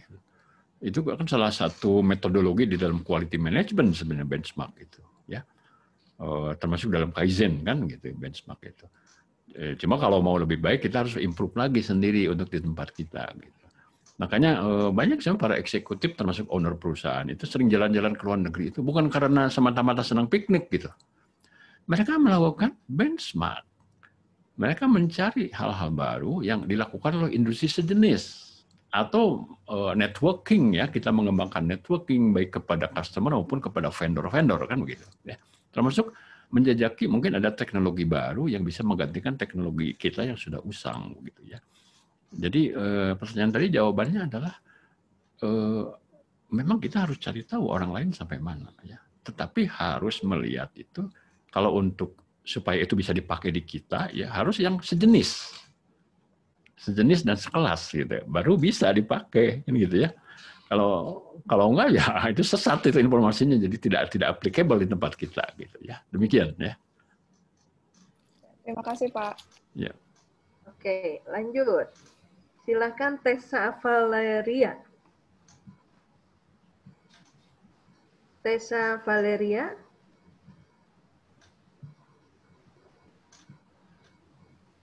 Tessa, kalau belum ada mungkin hilang sinyalnya.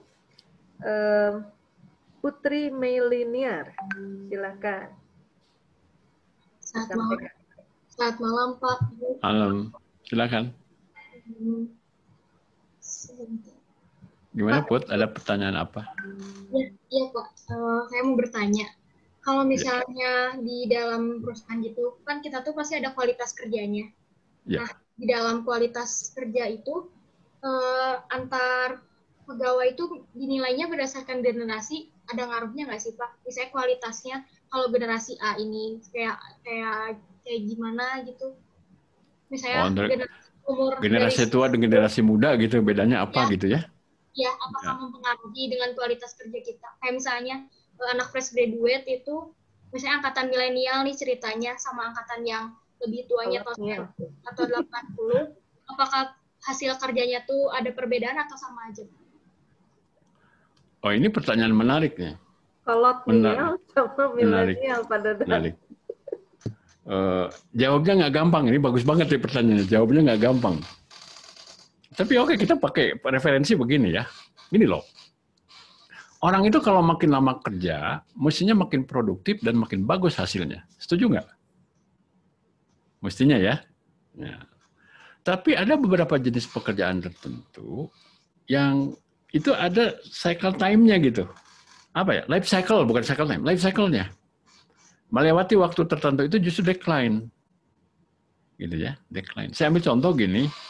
Waktu saya dulu di perusahaan tekstil, ya, ada satu unit produksi namanya unit produksi knitting dengan mesin Russell. Ini yang unik dari Russell ini. Ya. Russell itu kayak rajutan tapi pakai mesin gitu. Rajutan tapi mesin, ya. Itu benangnya itu banyak banget dan bening, kecil lagi.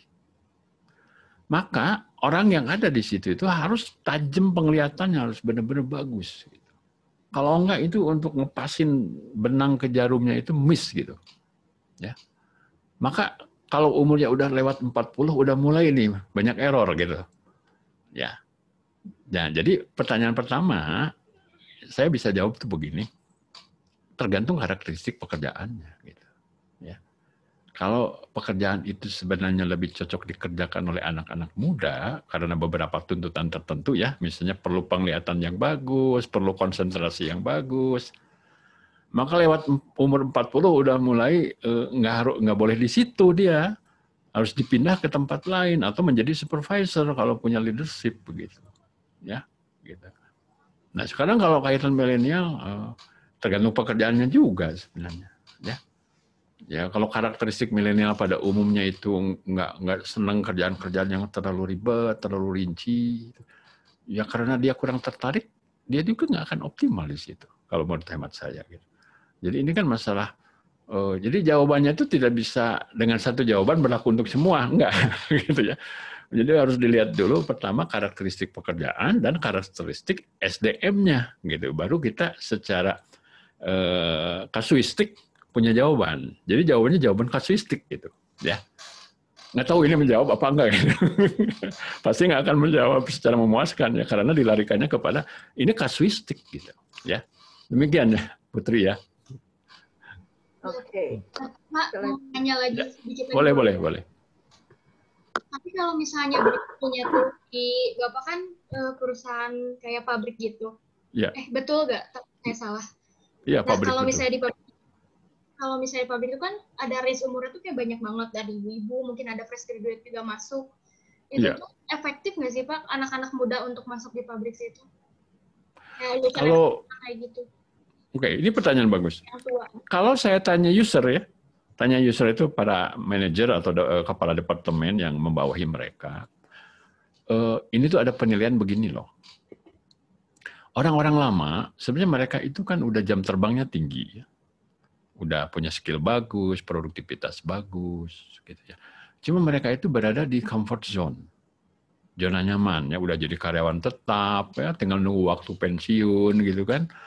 Jadi mereka itu kelihatannya nggak ada effort untuk ngembangin diri, gitu. nggak ada effort untuk lebih lagi dari yang sekarang gitu ya, sehingga kesannya atasan-atasannya itu aduh susahnya gimana ya supaya mendongkrak lagi produktivitas itu, karena mereka itu seolah-olah udah comfort zone-nya di situ. Maka kemudian sekarang itu punya kesan begini, anak-anak baru itu lebih disukai ya oleh para user itu. Jadi ini juga sebenarnya suatu warning ya kepada generasi senior gitu ya, jangan berada di comfort zone gitu, sehingga membuat dia nggak mau ngembangin diri gitu ya, nggak mau tampil baik karena saya tinggal nunggu waktu aja, jadi nggak greget gitu ya. Tapi kalau anak muda itu kan motivasinya masih benar-benar fresh gitu ya, banyak apa ya, banyak cita-cita gitu yang ingin diraih gitu, ada pengen mencapai apa gitu ya. Nah, apalagi baru selesai sekolah juga benar-benar kan semangatnya beda gitu pada saat masuk dunia kerja. Demikian ya Putri ya. Terima kasih Pak Jabu. Ya. Selanjutnya Topas Ibnu, silakan. Malam Pak. Malam, silakan. Mau bertanya Pak, untuk workload analisis itu apakah berpengaruh terhadap risiko kecelakaan pekerjaan Pak? Workload itu kan hanya sebagai metode sebenarnya, alat untuk mengetahui beban kerjanya berapa banyak. Kalau dikaitkan dengan kecelakaan kerja, bisa saja kalau dia berada di satu pekerjaan yang berisiko tinggi, kemudian bebannya over. Kalau bebannya over, risiko kecelakaan lebih tinggi. Logisnya kan begitu ya. Gitu, logisnya begitu. Maka tinggal dilihat ini pekerjaan itu high risk atau tidak. Gitu. Saya ambil contoh ya, waktu saya di tekstil dulu ada mekanik mesin atau montir lah katakan begitu ya. Yang salah satu tugasnya itu memberikan pelumasan kepada komponen mesin. Ya. Mungkin dia punya target gitu bahwa dalam satu hari harus menyelesaikan sekian puluh mesin untuk dilumasi. Ya. Akhirnya karena mengejar target, dia mengabaikan SOP. Apa SOP yang dia abaikan? Kalau melumasi mesin, SOP-nya adalah mesin harus dalam keadaan mati. Nah ini nggak dimatiin sama dia. Mesin dalam keadaan hidup dia lunasin, kasih oli. Yang terjadi apa? Kadang-kadang terjadi accident. Ya. Ada yang tangannya tergilas mesin, kepotong atau apa. Ya. Jadi tetap ada batas gitu ya.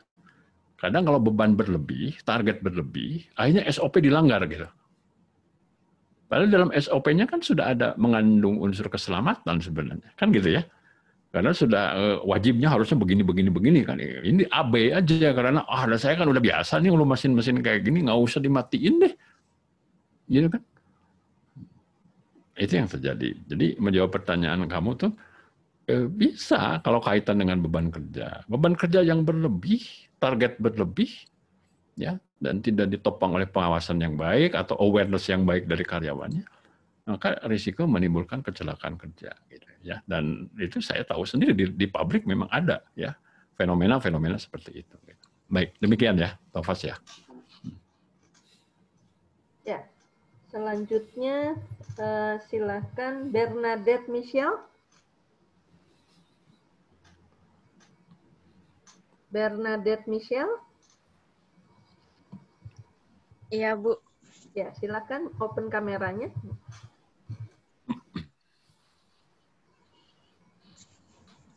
Ya, Pak, saya mau nanya, kalau misalnya analisis beban kerja tuh ada nggak sih faktor lain gitu, faktor eksternalnya mungkin ya selain waktu bakunya, jumlah peningkat tenaga kerjanya, dan lain-lain gitu, ada nggak sih faktor dari luar? Baik, makasih. Bagus pertanyaannya ya. Kenapa di dalam time study atau untuk menentukan waktu baku itu harus dilakukannya dalam beberapa waktu? Itu tadi kalau di sheet yang saya perlihatkan sebagai contoh itu kan 5 kali loh. Kalau dia masuk jam 7, pulang jam 3, itu kan mungkin selang 1,5 jam tuh dia dicek. Betul nggak? Kenapa itu? Salah satunya itu yang kamu tanyakan. Ada nggak faktor luar? Ada faktor luar yang mempengaruhi tingkat kecepatan orang bekerja, gitu. Iya kan? Misalnya temperatur, kebisingan, ya, itu mempengaruhi. Gitu. Kalau Anda yang pernah masuk pabrik itu kan, masuk pabrik itu nggak seperti kita kerja di ruangan ber-AC atau di ruang kuliah kan gitu ya.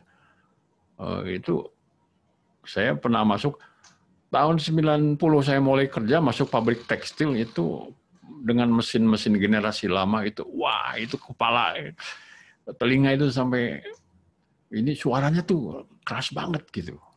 Tapi orang-orang yang kerja di sana tuh udah enjoy aja kali gitu ya.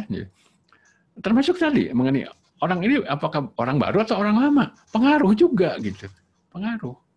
Ya, jadi kalau tadi ditanyakan misalnya eksternal ada, misalnya tentang distorsi lingkungan gitu ya, distorsi lingkungan.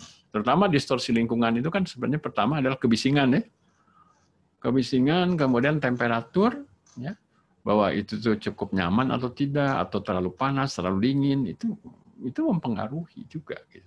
Dan dari waktu ke waktu kan bisa saja berubah. Ya. Kemudian dari sisi individunya, misalnya pagi, siang, sore, mungkin beda ya, gitu. Kayak grafik lah gitu ya. Ada satu siklus di situ dari pagi jam 7 sampai jam 5 sore itu kan seperti itu siklusnya, itu pengaruh. Makanya diambilnya waktu rata-rata dan diambil samplingnya harus berbagai waktu gitu, dari mulai masuk sampai pulang itu kan diambil samplingnya. Demikian ya, Bernadette ya, jawabannya. Makasih, Pak. Ya. Ya, masih seru nih Pak Dadang. Ya, bagus sekali. Banyak sekali nih pertanyaannya ini. Ya.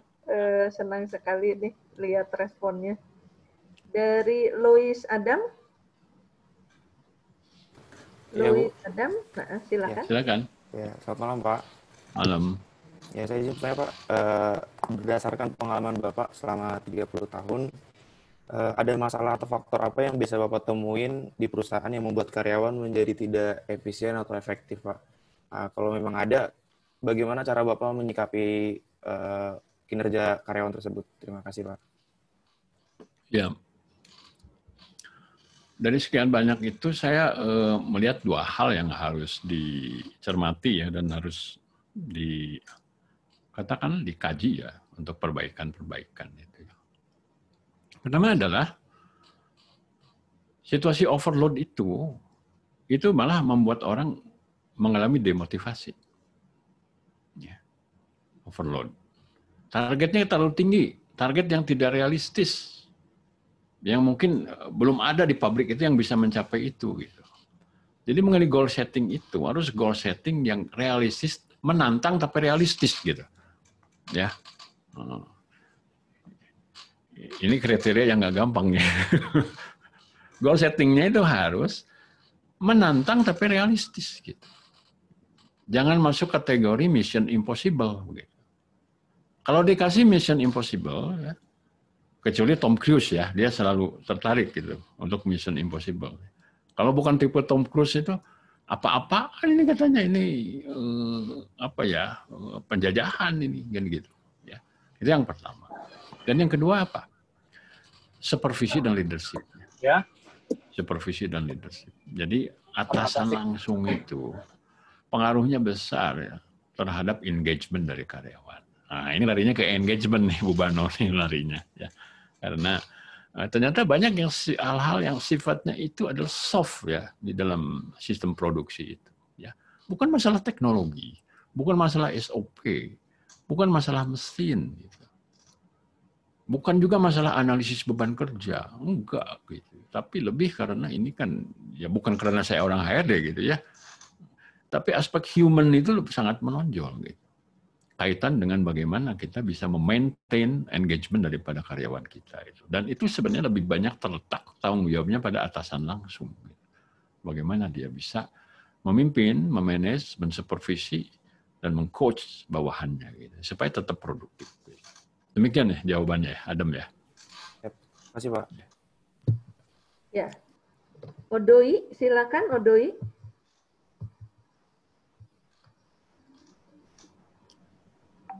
Odoi ada? Nah, silakan. Selamat malam Pak, Bu. Malam. Mau bertanya tentang gini Pak. Ada sebuah restoran gini, mempekerjakan beberapa karyawan. Terus karyawannya itu bekerja dari jam 5 pagi sampai jam 5 sore. Terus 12 jam ya. Ya, karyawannya itu ngerasa lelah Pak ya, atau letih karena nggak ada dikasih libur. Dikasih libur sih, tapi hanya sedikit. Jadi bagaimanakah sistemnya, apakah efektif terhadap sistem pekerjaan itu, dan apa sih solusi yang bisa dilakukan oleh karyawan, perusahaan? Ya, mau jawaban gampang adalah ikutin peraturan aja. Apa peraturannya? Seminggu 40 jam. Mau 6 hari, mau 5 hari, pokoknya 40 jam. Gitu kan? Libur harus dikasih. Mau 1 hari, mau 2 hari, itu standarnya. Gitu. Tapi bagaimana, ini kan kita orang terbatas. Dalam jangka waktu tertentu mungkin mereka bisa bertahan. Tapi itu akan kemudian terjadi degradasi produktivitas dan engagement. Ya. Jadi suatu pekerjaan yang terlalu membebani, itu kalau dalam hubungan industrial itu bertentangan dengan ajas keseimbangan kehidupan kerja dan kehidupan pribadi. Gitu. Work and life balance, ya, work and life balance terganggu. Tapi memang susah bicara ya kalau untuk sektor-sektor usaha kecil begitu, mereka punya resources terbatas. Maka kemudian kompensasinya kalau menurut saya adalah leadership yang baik, ya, perlakuan yang baik, yang usahakan semanusiawi mungkin, ya. Jadi ownernya mungkin, karena biasanya kalau perusahaan kecil gitu kan atasannya langsung owner biasanya, ya. Ownernya tuh harus dekat dengan mereka, merangkul dengan mereka, ya, untuk bisa memaintain semangatnya, spiritnya, moral kerjanya, karena memang tuntutannya begitu. Ya, kalau nanti diperburuk lagi oleh perlakuan yang nggak baik, itu saya kira mungkin orang juga berpikir untuk pindah kerja, gitu, ngapa-ngapain lama-lama di situ, kan begitu. Ya, saya kira begitu jawabannya. Ya. Terima kasih, Pak. Ya. Pak Dadang, pertanyaan terakhir nih dari Haikal. Ya, silakan. Silakan Haikal. Ya, open kameranya ya. Malam Pak, Bu. Malam. Silakan. Saya pengen tahu aja, apa sih yang motivasi Bapak untuk berkarir di bidang SDM selama 30 tahun? Apakah emang udah minat dari sejak kecil atau gimana, Pak? Wah, terima kasih. Pertanyaan bagus. Ini nanti kaitannya dengan manajemen karir ini, atau karir planning gitu ya. Baik. Sebenarnya saya nggak sengaja gitu masuk bidang SDM itu. S1 saya kan hubungan internasional. Tadinya kan saya pengen jadi diplomat gitu ya. Teman-teman saya udah pada jadi dubes sekarang gitu ya. Termasuk yang sekarang masih jadi dubes Inggris itu kan teman kuliah saya itu ya, satu angkatan gitu ya. Dan kemudian yang di Kanada, kemudian wakil dubes di Thailand itu teman sekelas semua. Tapi ya itu jalan Tuhan gitu ya. Jadi tiba-tiba saya masuk ke perusahaan tekstil, disuruh pegang rekrutmen dan training gitu ya. Wah, jadi politik internasionalnya nggak kepake gitu. Jadi saya belajar lagi tentang yang namanya psikologi industri, psikologi organisasi. Ya, tapi saya melihat itu adalah bahwa saya diberi jalan oleh Tuhan untuk belajar hal baru. Saya malah sempat nyeleneh nanya gitu, karena kebetulan perusahaan tekstil yang pertama kali saya kerja itu dibantu oleh psikolog konsultan ya dari psikologi angkatan darat, ya, senior juga. Saya nanya gitu, karena waktu itu yang di psikotes itu 17 orang. Untuk jabatan manajer personalia katanya gitu ya. Yang di psikotes itu 17 orang, tersisa 5. Yang 5 ini yang wawancara dengan owner. Yang diterima saya. Gitu ya. Jadi 1:17 tuh rasio seleksinya itu. Ya. Saya kemudian tanya ke konsultan yang menangani perusahaan itu, Pak, kenapa kok saya yang diterima sih? Gitu. kan saya bidang ilmunya nggak sesuai dengan pekerjaan ini. Jawaban dari psikolognya waktu itu adalah, ya kita nggak ngelihat semata-mata disiplin ilmu, gitu ya, tapi juga profil kepribadian, profil personalitinya. Apalagi waktu itu memang saya udah lama juga bergerak di bidang pendidikan, ya. Dulu tuh dari tahun 89, dari 87 malah saya udah jadi guru SMA. 89 saya jadi pengajar di bimbel. Di Bandung itu dulu ada bimbel yang top itu namanya Teknos itu. Mungkin Bu Bana tahu ya, ada Teknos, kemudian ada Ganesha Operation gitu kan. Jadi saya tuh senang mengajar gitu. Jadi psikolog itu melihat personality saya dan minat saya yang kuat di bidang pengembangan SDM. Ya, jadi sehingga dari sisi profil psikologinya sebenarnya matching aja sih sebenarnya ya, untuk masuk ke bidang human resource. Gitu. Dan di situ kemudian terjawab bahwa kadang-kadang begini loh, orang berkarir itu kadang-kadang nggak sinkron dengan disiplin ilmu, tapi bisa sinkron dengan profil psikologis, gitu ya, dengan profil kepribadian dia yang memang dia punya talenta atau minat yang kuat di satu bidang gitu, dan dia tidak merasa tersesat di situ, enjoy aja gitu ya. Dan waktu itu saya bukannya nggak pernah kepikir untuk cari kerjaan lain, itu masih iseng aja nyari kerjaan lain. Tapi mungkin juga dasar jodoh kali ya gitu ya. Saya selama 30 tahun ini cuma kerjanya di 2 perusahaan. 7 tahun pertama di perusahaan tekstil, dan 23 terakhir ini yang masih saya jalani, saya di perusahaan apparel, ya, fashion atau garment. Ya. Dan ya, kalau udah hampir pensiun gini kan juga ngapa-ngapain juga mesti cari bidang lain gitu ya. Udah saya selesaikan aja gitu sampai tuntas gitu. Demikian ya jawabannya, Haikal ya. Terima kasih jawabannya. Pertanyaannya bagus sekali. Iya. Ya, makasih Pak. Ya. Terima kasih. Ya, adik-adik semua, ini sudah di ujung. Kita mau foto bareng. Tapi sebelumnya kita berikan applause dulu ya untuk Pak Dadang. Terima kasih untuk sharingnya pada malam hari ini. Luar biasa. Ini ada sempat 170 mahasiswa, 170 partisipan yang hadir di sini. Sebagian mungkin ada yang hilang sinyalnya. Terima kasih sudah berbagi ilmunya. Mudah-mudahan kalian jadi tambah pintar ya. Amin, amin. Keterampilannya tambah, pengetahuannya tambah, ya. Nah, sekarang kita akan foto bareng. Silahkan di open kameranya. Ini ada 7 layar ini Pak Dadang. 7 layar. 7 layar. Ya. Oke, yuk Brenda. Brenda Olivia. Semua kita open dulu, ya. Oke. Semua nanti bilang Bali gitu ya. Oke. 1, 2, 3. Bali. Ya. Oke. Layar pertamanya sudah.